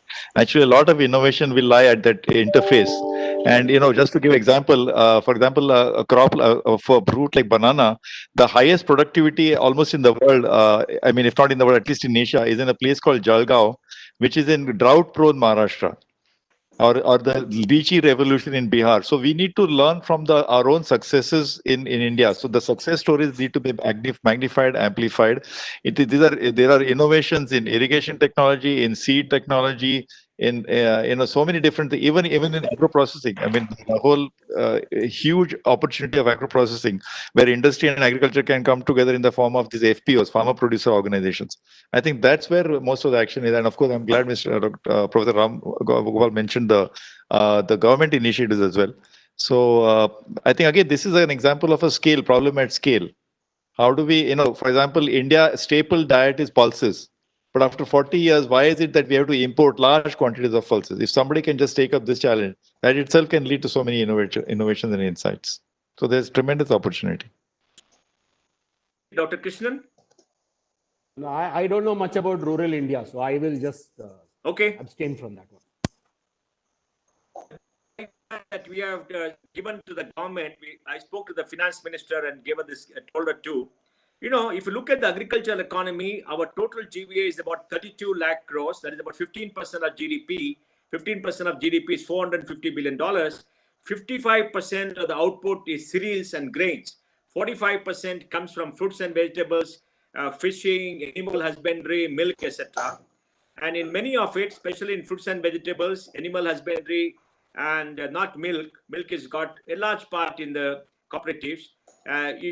Farmers get only 45-50% of the market price. So we have suggested that NABARD should have a 5,000 crore fund to fund agri-techs, which can connect farmers to markets. Because the farmers get a larger part of the market price, money goes to them. They will innovate, they will spend money, they will improve themselves, but they have to be connected to market. We got 500 agri-techs in this country, and many of them have done wonderful work. We've seen farmers' productivity go up 2x. We've seen the price they get go up by 30-40%, and farmers get much better because you connect them to markets. And I think that's where the cutting-edge innovation can come. Of course, platforms like Dr. Rao. Now, Shobha, let me end by just summing up. I think we had a great panel, fantastic speakers, very innovative ideas. What comes out is a lot of things are happening, a lot of things can be done. The big ideas are create platforms, create an open system, get in unlike minds, get in the mavericks, getting in the innovators, connect them, and bring industry, academia together, reach out, networks, etc. And if you're able to do it, and many have done that, you can have exponential growth. You can have 10x growth in the next 5 years. Ajit is not happy. You can have 100x growth in many areas. Invest in startups, invest in the innovators. Essentially, network, platforms, connectivity, go reach out and create an open culture where innovation can flourish. I think this is wonderful. So I want to stop here and hand it over to you, Shobha. I think you should take all these ideas, make it into your book, and with all case studies from all these institutions, send it to all your members, and I'm sure it'll be tremendous. I think it's a very fascinating session with great speakers. Thank you all very much, and over to you, Shobha. Thank you. Thank you. Thank you so much. I think, as you mentioned, extremely fascinating. But before we exit from here, I would request Professor Sandeep Sancheti to sum up the entire day today and also give his concluding remarks. Over to you, Professor Sancheti. Thank you, Dr. Shobha, and a great big thank you to Mohan for the very fascinating session. We had the second panel discussions. It's my duty to we have come to the valedictory session. I know I'm encroaching your time between you and your lunch, so I will try to be short, but I must say that there is a great deal of learning for all of us. I will take this opportunity to basically convey my sincere thanks to Shri Piyush Goyal ji, the Honorable Minister of Commerce and Industry, and also Minister for Railways, Government of India, for delivering the keynote address in the inaugural session and immensely emphasizing the importance of using our own expertise. He gave examples of how India can be a powerhouse for yoga, how it can benefit the world in terms of fitness, health, provide job opportunities, enhance learning of all population, and of course, promote Indian practices. He also gave examples of what we call about Indian skills and crafts and other expertise. For example, furniture making, which we do a big import currently in terms of some modular structures which are there. But he says that these can be done by Indians very easily. And therefore, we should become a signature country or a place to supply to the world all these kind of things. He, of course, talked about various things about Atmanirbhar Bharat. He also said that 1 in 4 graduates by another 5-10 years would be coming from India in the world, and therefore Indian higher education has a huge place and a scope for going further. And he did emphasize on the aspects of passion and compassion. And also he said that the prosperity which we generally dream for or crave for is always created, not inherited, and therefore we need to continue to work. So a big thank you to Honorable Minister. Thank you, sir. In your absentia, I would like to thank you from FICCI's side and from our side. Would also like to thank both, I would say, Dr. Parivendra, our chairperson from the SRM IST, and Dr. Sangeeta Reddy, the president of FICCI and the joint MD of Apollo Hospitals, for having graced the occasion in the inaugural part and also blessed all of us with their ideas, their themes, and their topics of interest. Their gracious presence is acknowledged by all of us who are present here. They, of course, talked about education as the foundation for the economy. We all know that, and it was re-emphasized. And I'm very happy that FICCI, under the leadership of Dr. Reddy, continues to work and make forays into education space, be it the new education policy or be it any other domain, including the today's effort which was there. And I'm very happy that this online education in India, opportunities and challenges, that knowledge paper was kind of featured and released and is going to help us in a big way. And today I came to know much more about the Future X program, where we are trying to help the faculty, which is the core, which is the heart of driving what is happening inside the institutions. So a special thanks to Dr. Sangeeta Reddy for her support to academic world.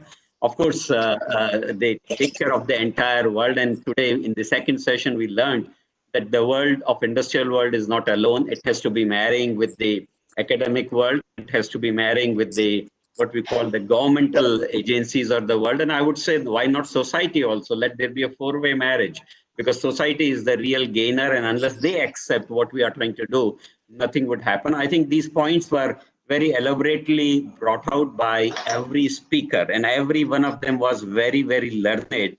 And therefore, I'll take a minute because I'm so tempted to say a point only about each of the speaker. For example, Pranjal Sharma ji, who moderated our session number 1, the entire session was focused on the skills, and it was very well because everyone added some value to the skill. And I think skill should be given its due in the education space in India. We look down upon on skills. I'm in education for the last 36 years and been in certain positions. I can say that we have not given our respect to the skill, and it's time that we change that. I think Arun Jain ji talked about less is more, and he also talked about how last 2% is important, how you can do the value migration, how he talked about the knowledge cataloging which was there. When we came to Hemal Shah ji, he talked about the generation Alpha, not generation Y, Z, and all that. And he talked about how the skills becomes more important than experience. For example, all our advertisements say, seek what are the experiences you have and where have you worked. But I think it's very right that the life of a skill is becoming very less, which was said by the next speaker, Lokesh Mehra ji. He said life of skill is typically 5 years. And therefore, we should forget about that much of experience and more about the skill should come. We should wear different hats at different times. We should talk about the chances and the choices, which we are generally not doing. There are various other things which we talked about. I think Anurag Malik ji talked about the remote working and how we should institutionalize that. Right now, there is a lot of resistance about that and how it will bring the gender focus once again, or the gender balance once again, and therefore how it will help the Indian conditions in a very, very big way when it came to the panel 1. When it came to panel 2, I think some of you are already present, so it will be wrong for me to shorten what you said, but I'll still try to say. And I must say that I quite liked what Dr. Ranade said, that institutions should also be for profit. Without that, the right investments will not come. Without that, the reinvestment will not come. And therefore, I think it's time that we reinvest and make it for profit. Government has to work on that. And I think indirectly incubation, enterprises and all that probably will help us do that.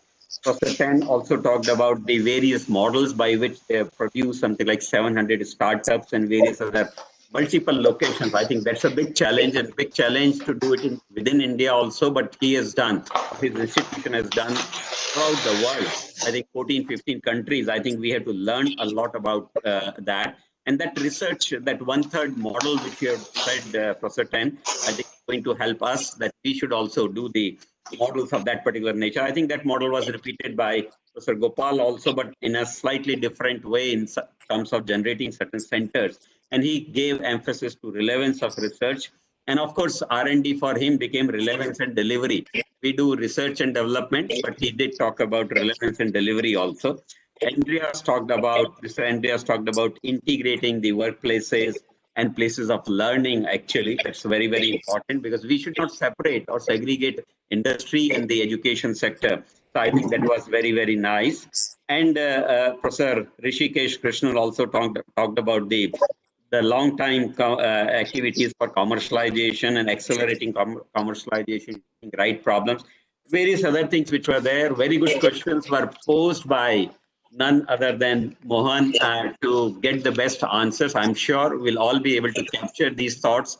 It will not be easy for us to digest that in a very short while, but I'm sure Vicky will help. All of us will come together to make sure that whatever we have learned today is fructified into some actions and some tangible outputs which are there. We are still left with lots of challenges. For example, why we do not have today a product which was probably conceived in India, planned in India, designed in India, made in India, which is made big in the world. Today, we don't have answers for that. Maybe very petty answers are there. We'll still keep working on these problems which have been highlighted. And therefore, with these few words, because of the paucity of time, I'd like to close the valedictory session by thanking once again everyone. And I must say that I should place on record our deepest thanks to the session chair and moderation done by Dr. Shobha Mishra Ghosh. Also the presence of Dr. Dilip Shenoy, who was there present in the morning, and then of course some other urgent work took him out.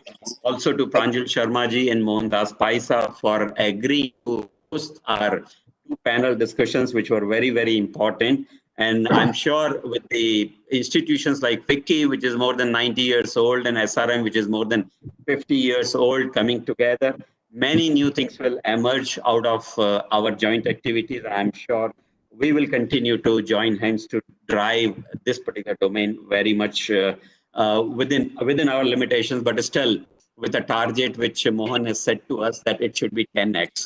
And that is what we should try to do it. I would also like to thank all the audience who have joined in big numbers from world over. I'm told around 2,000 plus people had registered. I'm sure the numbers who have joined us during the discussions have also been very, very large, around 40 countries, all sorts of institutions, industries, CEOs, CXOs, everyone has joined. And also the governmental agencies and other academic world people have joined us. So once again, a big thank you on behalf of SRM, Institute of Science and Technology, on behalf of FICCI, on behalf of all the organizers and the joint association.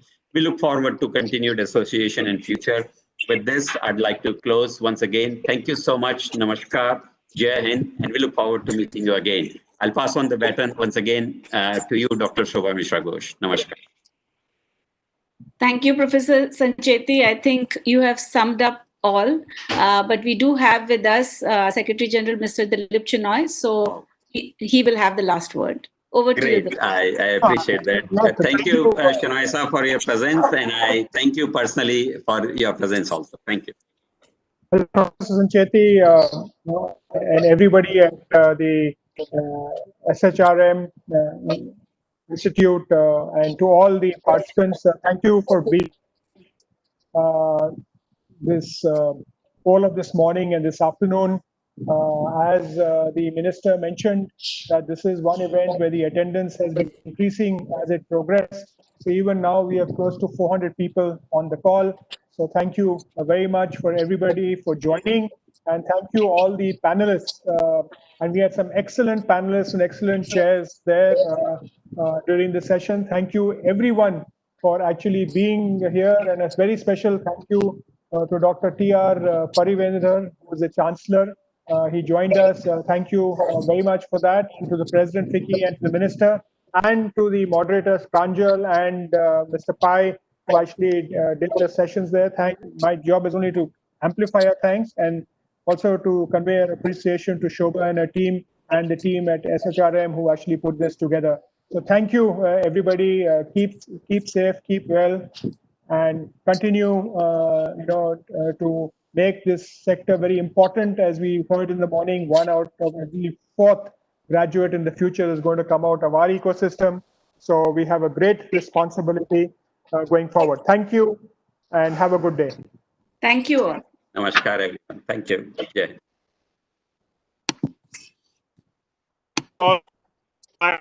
Great session. Thank you, Mohan. Thank you. Thank For you. driving us. Thank you, sir. Namaskar.